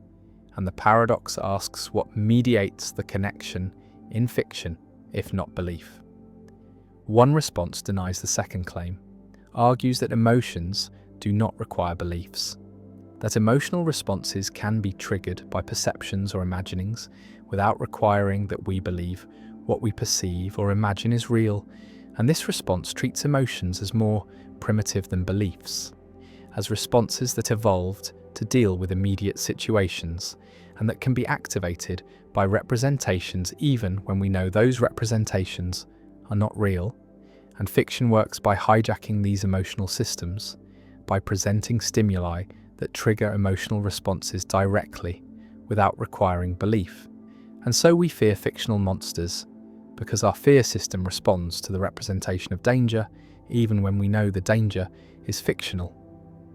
Another response modifies the first claim, argues that the emotions we feel toward fiction are not genuine emotions, but quasi-emotions, pale imitations of real emotions that lack certain components.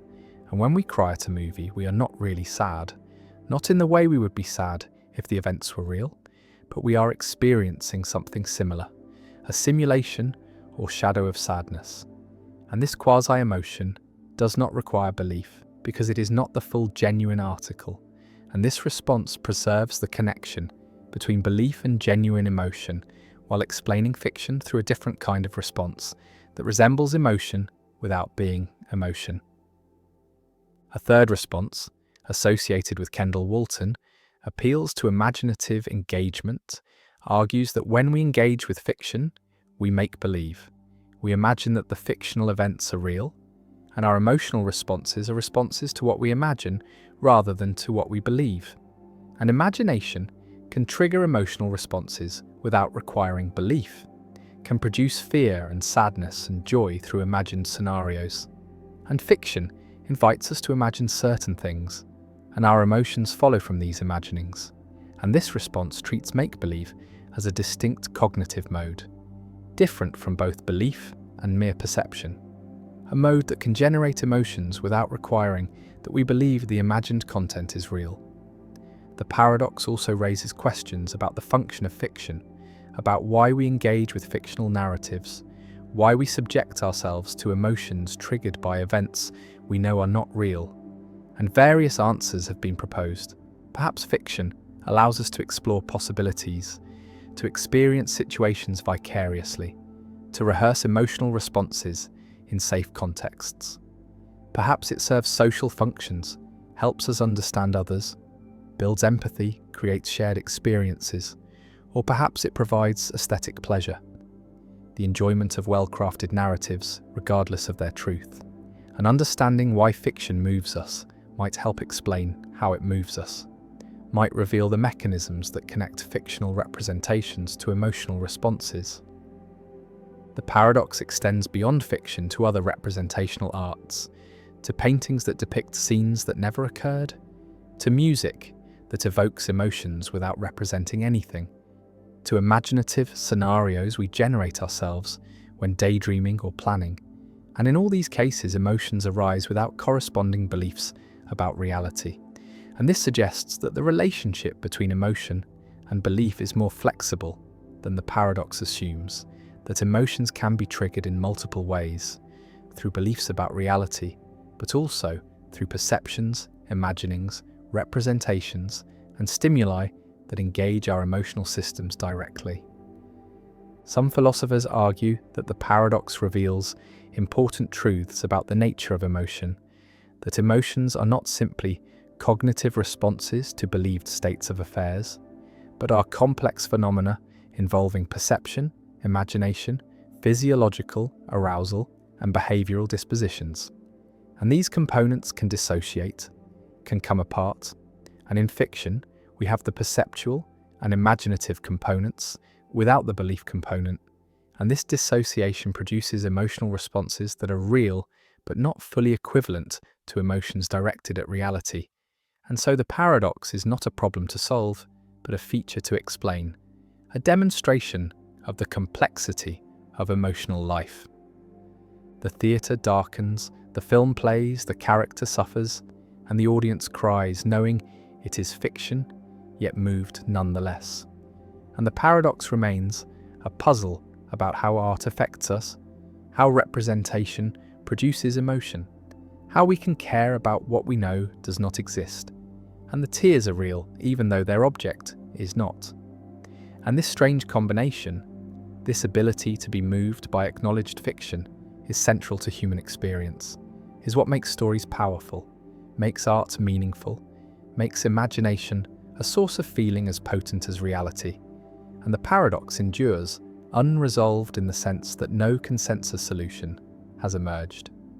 No account of emotion and fiction that satisfies all philosophers, only a recognition that fiction moves us, that we respond emotionally to representations, that imagination and emotion are deeply connected, and that the relationship between belief and feeling is more complex than we thought.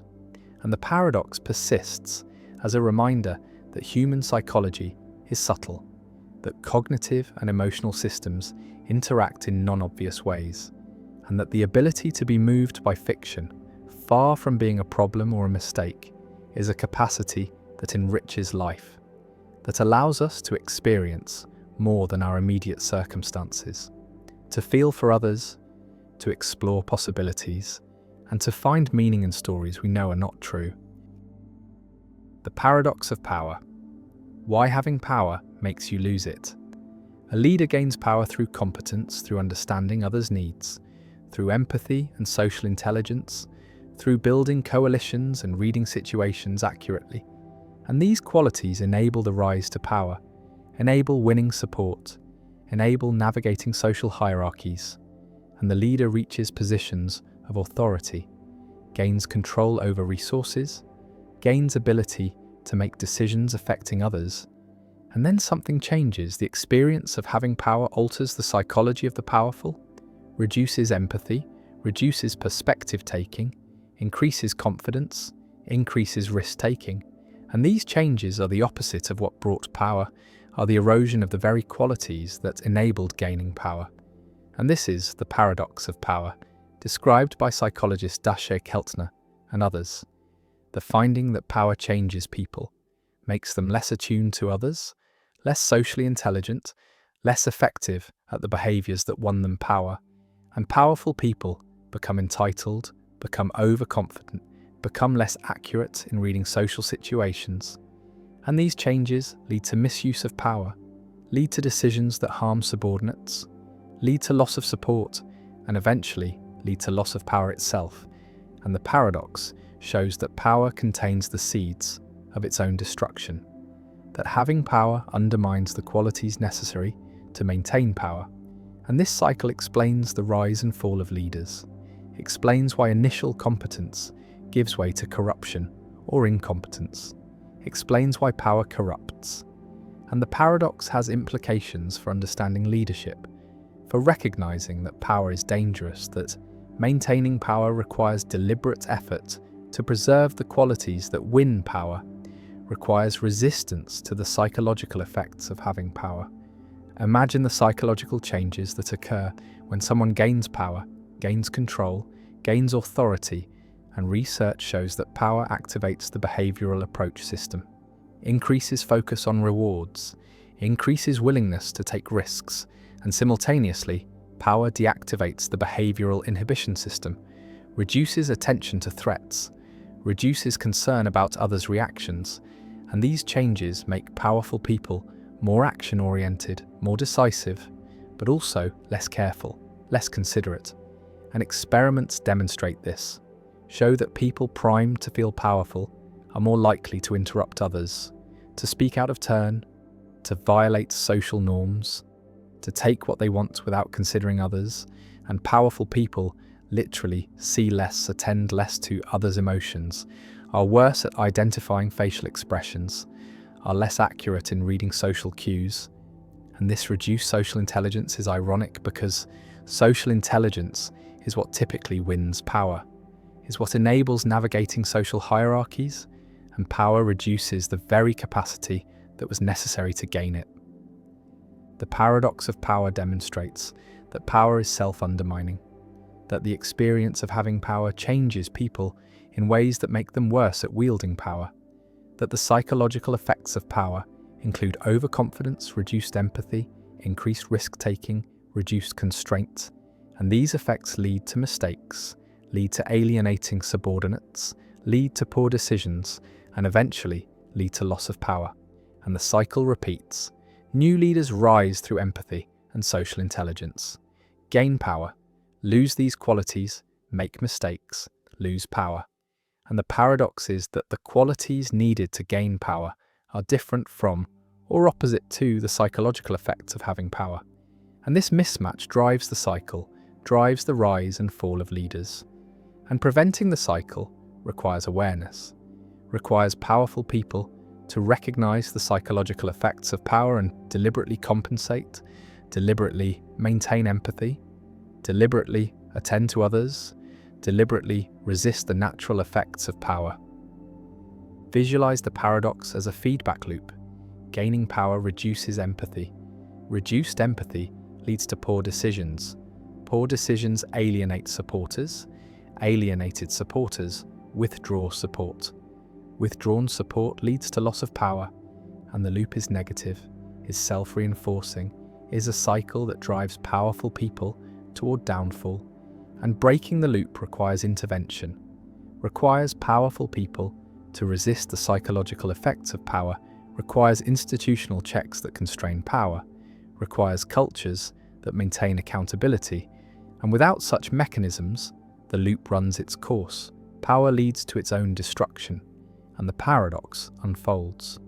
One mechanism underlying the paradox is the disinhibition effect, the finding that power reduces inhibition, reduces self-regulation, reduces the internal constraints that normally prevent people from acting on impulses, and powerful people feel freer to do what they want, feel less constrained by social norms, feel less concerned about consequences, and this freedom can be positive, can enable decisive action, can overcome excessive caution, but it also leads to inappropriate behavior, leads to violations of norms, leads to taking advantage of others, and the disinhibition effect explains many abuses of power, explains why powerful people harass subordinates, why they take liberties, why they feel entitled, and the effect is not intentional malice, but is psychological change caused by having power, is reduced inhibition, that allows latent tendencies to manifest.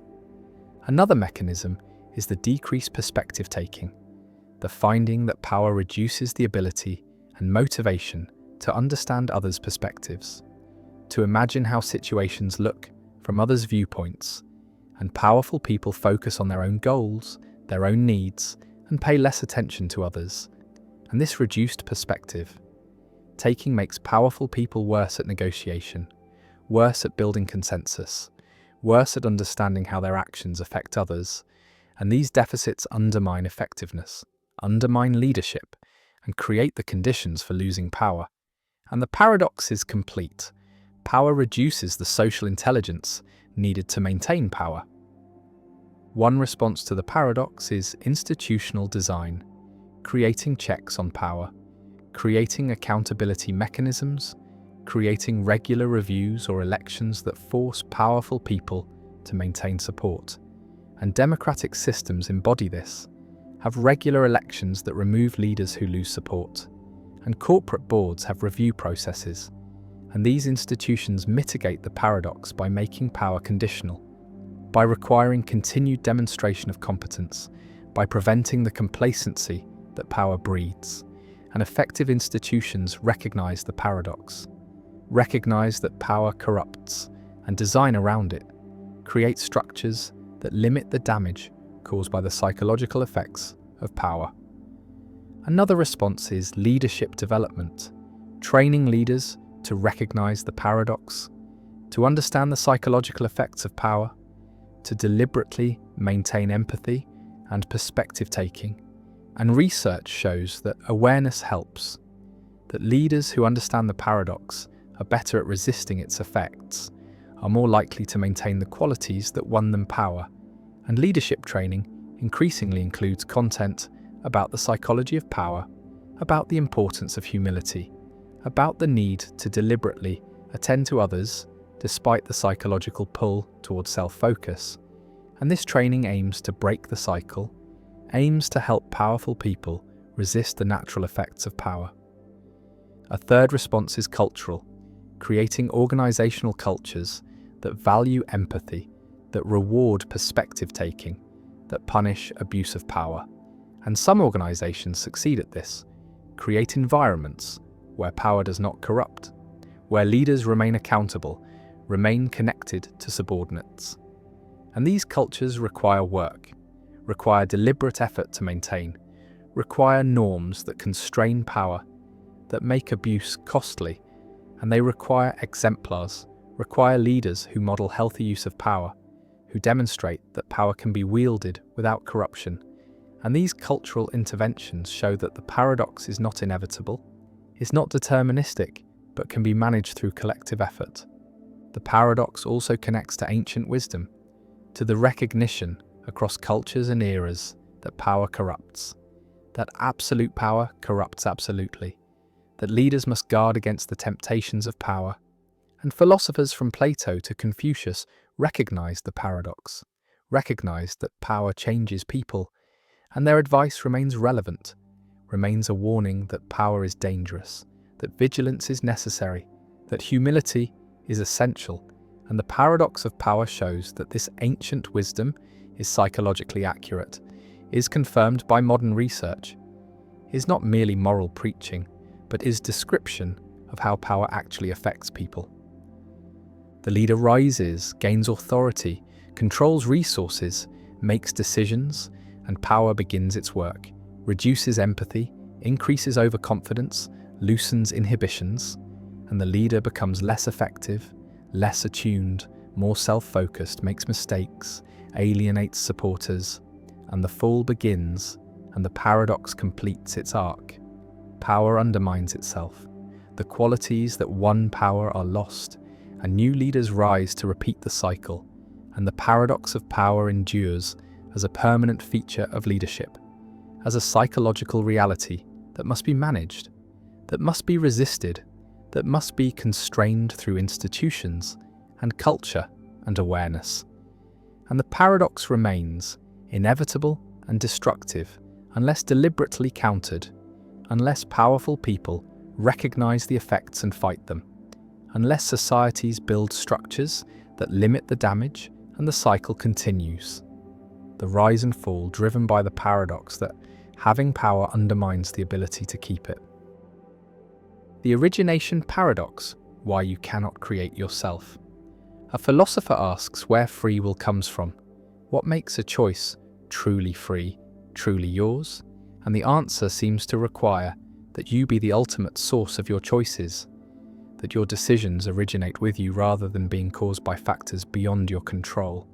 And this origination, this ultimate sourcehood, seems necessary for responsibility, because if your choices are caused by factors you did not create, by genes you did not choose, by environments you did not design, by prior causes that reach back before your birth, then how are you responsible for those choices?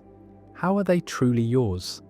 And yet origination seems impossible, seems to require that you create yourself, that you choose your own character before you have a character to make choices with. And this is the origination paradox, the problem that free will seems to require ultimate origination, ultimate sourcehood, being the first cause of your actions, but such origination is impossible, requires creating yourself from nothing, requires existing before you exist to make the choices that create you. And this impossibility suggests that free will, understood as requiring ultimate origination, is impossible, is an incoherent concept, and responsibility is problematic. And this paradox has driven many philosophers to conclude that free will, in the strong libertarian sense, does not exist, cannot exist, and the most we can have is a weaker compatibilist freedom that does not require ultimate origination. Imagine trying to be the ultimate source of your actions, trying to take complete responsibility for what you do, and you trace back the causes of your action. Your action was caused by your decision. Your decision was caused by your desires and beliefs. Your desires and beliefs were caused by your experiences and your innate psychology. Your innate psychology was caused by your genes and early development. Your genes were caused by your parents, and the causal chain extends back before your existence. And at no point in this chain did you create the causes. At no point did you originate the factors that shaped you. And so you are not the ultimate source of your actions. You are a link in a causal chain that extends beyond you. And if responsibility requires ultimate origination, then you are not responsible because you did not originate yourself, did not create the character from which your choices flow. The origination paradox can be stated as an impossibility argument. To be ultimately responsible for an action, you must be ultimately responsible for how you are, for your character, your values, your psychology, because your action flows from how you are, and to be ultimately responsible for how you are. You must have chosen to be that way, but to choose to be a certain way, you must already have some character, some values, some psychology to make the choice with. And this prior character must itself have been chosen if you're to be ultimately responsible for it. And this leads to an infinite regress. You must have chosen your character.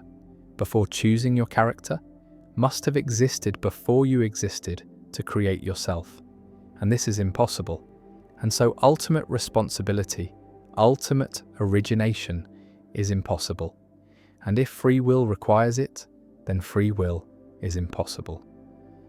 Visualize the regress to be responsible for action. A, you must be responsible for character C that caused A, and to be responsible for C, you must be responsible for earlier character CE that caused C, and to be responsible for C, you must be responsible for even earlier character C, and so on infinitely. And the regress cannot be completed, cannot be grounded, because there is no first character that you chose, no original act of self-creation. And so the chain of responsibility has no beginning, hangs unsupported, and ultimate responsibility collapses. And with it collapses free will understood as requiring ultimate origination. This argument, developed by Galen Strawson and others, is meant to show that libertarian free will understood as requiring ultimate sourcehood, is impossible, is incoherent. And this drives the debate toward compatibilism, toward the view that free will does not require ultimate origination, but only requires that actions flow from the agent's own psychology, from their desires and values, even if those desires and values were themselves caused by factors beyond the agent's control. And compatibilism avoids the origination paradox by weakening the requirements for freedom, by denying that ultimate origination is necessary. One response to the origination paradox accepts it, accepts that ultimate responsibility is impossible, and embraces the conclusion that no one is truly responsible in the ultimate sense. And this view, sometimes called hard incompatibilism, denies both that we have libertarian free will and that compatibilist freedom is sufficient for genuine responsibility. And moral responsibility is an illusion, is a concept that cannot be sustained once we recognize the impossibility of ultimate origination, and we should replace responsibility with other concepts, with forward-looking considerations about consequences and prevention rather than backward-looking considerations about desert and blame. Another response argues that ultimate origination is not necessary for responsibility, that responsibility requires only proximate origination, being the proximate cause of action, the immediate source. And as long as your action flows from your own deliberation, your own character, you are responsible, even if your character was shaped by prior causes, even if you are not the ultimate source. And proximate origination is sufficient for the kind of responsibility that matters for ethics and law. And the origination paradox shows only that ultimate responsibility is impossible, not that ordinary responsibility is impossible, and we should not let the impossible standard of ultimate origination undermine the possible standard of proximate origination. A third response from agent causation theories argues that persons are uncaused causes, are agents who can initiate causal chains without being caused to initiate them. And agent causation is a special kind of causation, different from event causation, where events cause events and agents, as substances, have the power to cause events without being caused to exercise that power. And this avoids the regress because the agent does not need to cause themselves, does not need prior character to act, but can act directly as an uncaused cause. And this preserves ultimate origination by making agents first causes. But critics argue that agent causation is mysterious, unexplained, involves a kind of causation that seems inconsistent with naturalism, seems like magic, and the theory creates more problems than it solves. The origination paradox also connects to debates about moral luck, about whether we can be responsible for factors beyond our control, because the paradox shows that if we trace back far enough, everything is beyond our control, everything is luck, is the product of factors we did not choose, and if we cannot be responsible for luck, then we cannot be responsible for anything. And this conclusion, while following from the paradox, seems too extreme, seems to eliminate responsibility entirely. And this drives some philosophers to accept moral luck, to accept that we can be responsible for actions that depend on factors beyond our control. That responsibility does not require eliminating luck, but only requires certain kinds of control, certain kinds of connection between agent and action. The philosopher asks where you came from, how you became the person you are, and the answer traces back through causes, through genes and upbringing and choices and experiences, and none of these origins were ultimately under your control. None were self-created, and so you are not self-caused, are not self-created, are not the ultimate origination of yourself.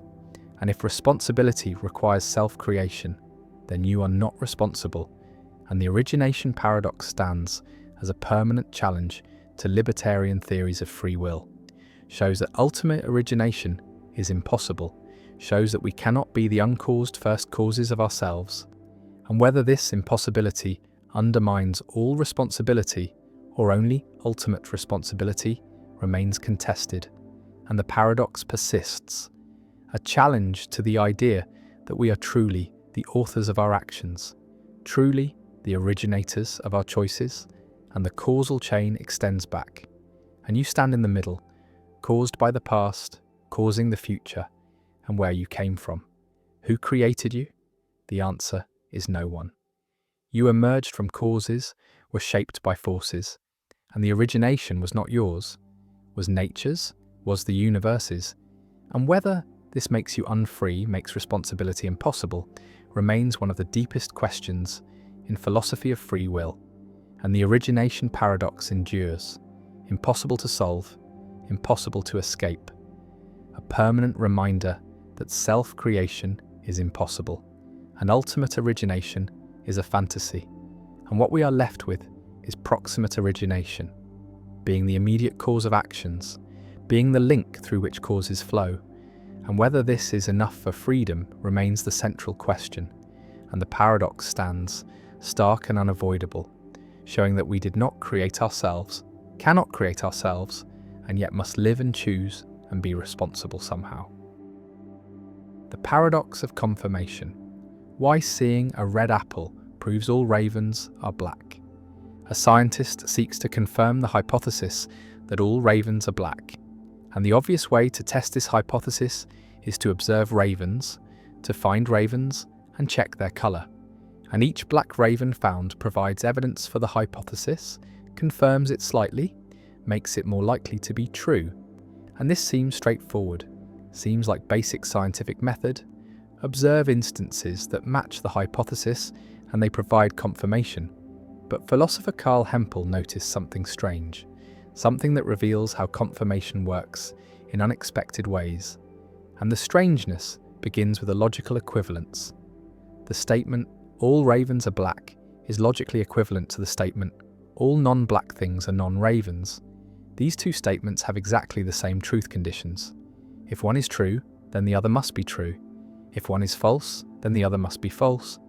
And so anything that confirms one statement should confirm the other, should provide equal evidence for both. But now consider what confirms the statement. All non-black things are non-ravens, and observing a non-black non-raven should confirm it. Observing a red apple provides evidence that all non-black things are non-ravens because a red apple is non-black and is a non-raven. And since all non-black things are non-ravens is equivalent to all ravens are black, observing a red apple should confirm that all ravens are black. And this seems absurd, seems like observing apples in your kitchen has nothing to do with the colour of ravens. And yet the logic is impeccable, and this is the paradox of confirmation, also called Hempel's paradox or the raven paradox. A puzzle about how evidence works, about what confirms scientific hypotheses, and about whether our intuitions about confirmation can be trusted. Imagine a scientist sitting in a laboratory surrounded by red apples, carefully noting each one, recording that it is red and not a raven, and claiming that this investigation provides evidence about ravens, evidence that all ravens are black. And this seems ridiculous. Seems like the scientist has confused what is relevant to the hypothesis, has mistaken irrelevant observations for genuine evidence, and yet the logical structure is clear. Each red apple confirms that all non-black things are non-ravens, and this statement is logically equivalent to all ravens are black. And confirmation should be closed under logical equivalence. If observation O confirms hypothesis H, and H is equivalent to H, then O should confirm H out, otherwise confirmation would depend on how we phrase hypotheses rather than on what they say. And so the scientist with the red apples is doing legitimate science, is confirming a hypothesis about ravens even though no ravens are involved. And the paradox forces us to either accept this counterintuitive conclusion or reject some principle we thought was obvious about how confirmation works. The paradox reveals tension between formal logic and intuitive judgment. Because formally the argument is valid, red apples do confirm that all ravens are black through the equivalence with all non-black things are non-ravens, but intuitively this seems wrong. Seems like red apples are irrelevant to ravens, and resolving this tension requires either explaining why the formal conclusion is actually correct and our intuitions are misleading, or showing where the formal argument goes wrong, where a principle we thought was valid actually fails. and both options have been pursued, have generated extensive philosophical literature, have produced multiple proposed solutions, none of which has won universal acceptance. Visualize the logical space of all objects, divided into 4 categories: black ravens, which confirm the hypothesis directly; non-black ravens, which would falsify the hypothesis; black non-ravens like coal or blackboards, which seem irrelevant; and non-black non-ravens like red apples, which also seem irrelevant. And the paradox says that observing objects in the 4th category, non-black non-ravens, provides evidence for the hypothesis that all ravens are black, because these observations confirm the equivalent hypothesis that all non-black things are non-ravens, and each red apple, each green leaf, each blue car provides a tiny bit of evidence that ravens are black. And while this sounds absurd, it follows from principles of confirmation that seem undeniable. One proposed solution appeals to background knowledge and prior probabilities, argues that red apples do confirm that all ravens are black, but the confirmation is so tiny as to be practically negligible. Because we have vast background knowledge about the number of non-black things in the universe, we know there are billions and billions of non-black objects, and observing one red apple increases our confidence that all non-black things are non-ravens by an infinitesimal amount, whereas we have much less background knowledge about ravens, and observing one black raven increases our confidence that all ravens are black by a larger amount. And so both observations provide confirmation, but in vastly different degrees. And this explains why it seems pointless to observe red apples when investigating raven colour. Not because they provide no confirmation, but because they provide so little confirmation that the exercise is worthless. And this Bayesian solution preserves the formal logic while explaining the intuition, accepts that red apples confirm the hypothesis, but explains why we correctly ignore them. Another solution challenges the equivalence condition, argues that confirmation is not closed under logical equivalence, that logically equivalent statements can receive different confirmation from the same observation. And the reason is that confirmation depends not just on logical form, but on the way hypotheses are stated, on which predicates are used, on how the hypothesis carves up the world, and all ravens are black, and all non-black things are non-ravens, while logically equivalent organise the world differently, make different predicates primary, and observations confirm hypotheses relative to these organisations, and a black raven confirms the first hypothesis more than the second, and a red apple confirms the second more than the first, even though they are equivalent. And this solution rejects the principle that equivalent hypotheses must receive equal confirmation from the same observation.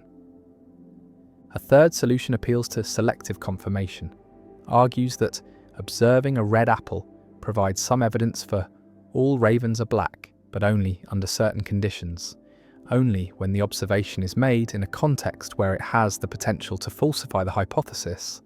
And seeing a red apple in your kitchen where you never expected to find a raven provides no confirmation, provides no new information.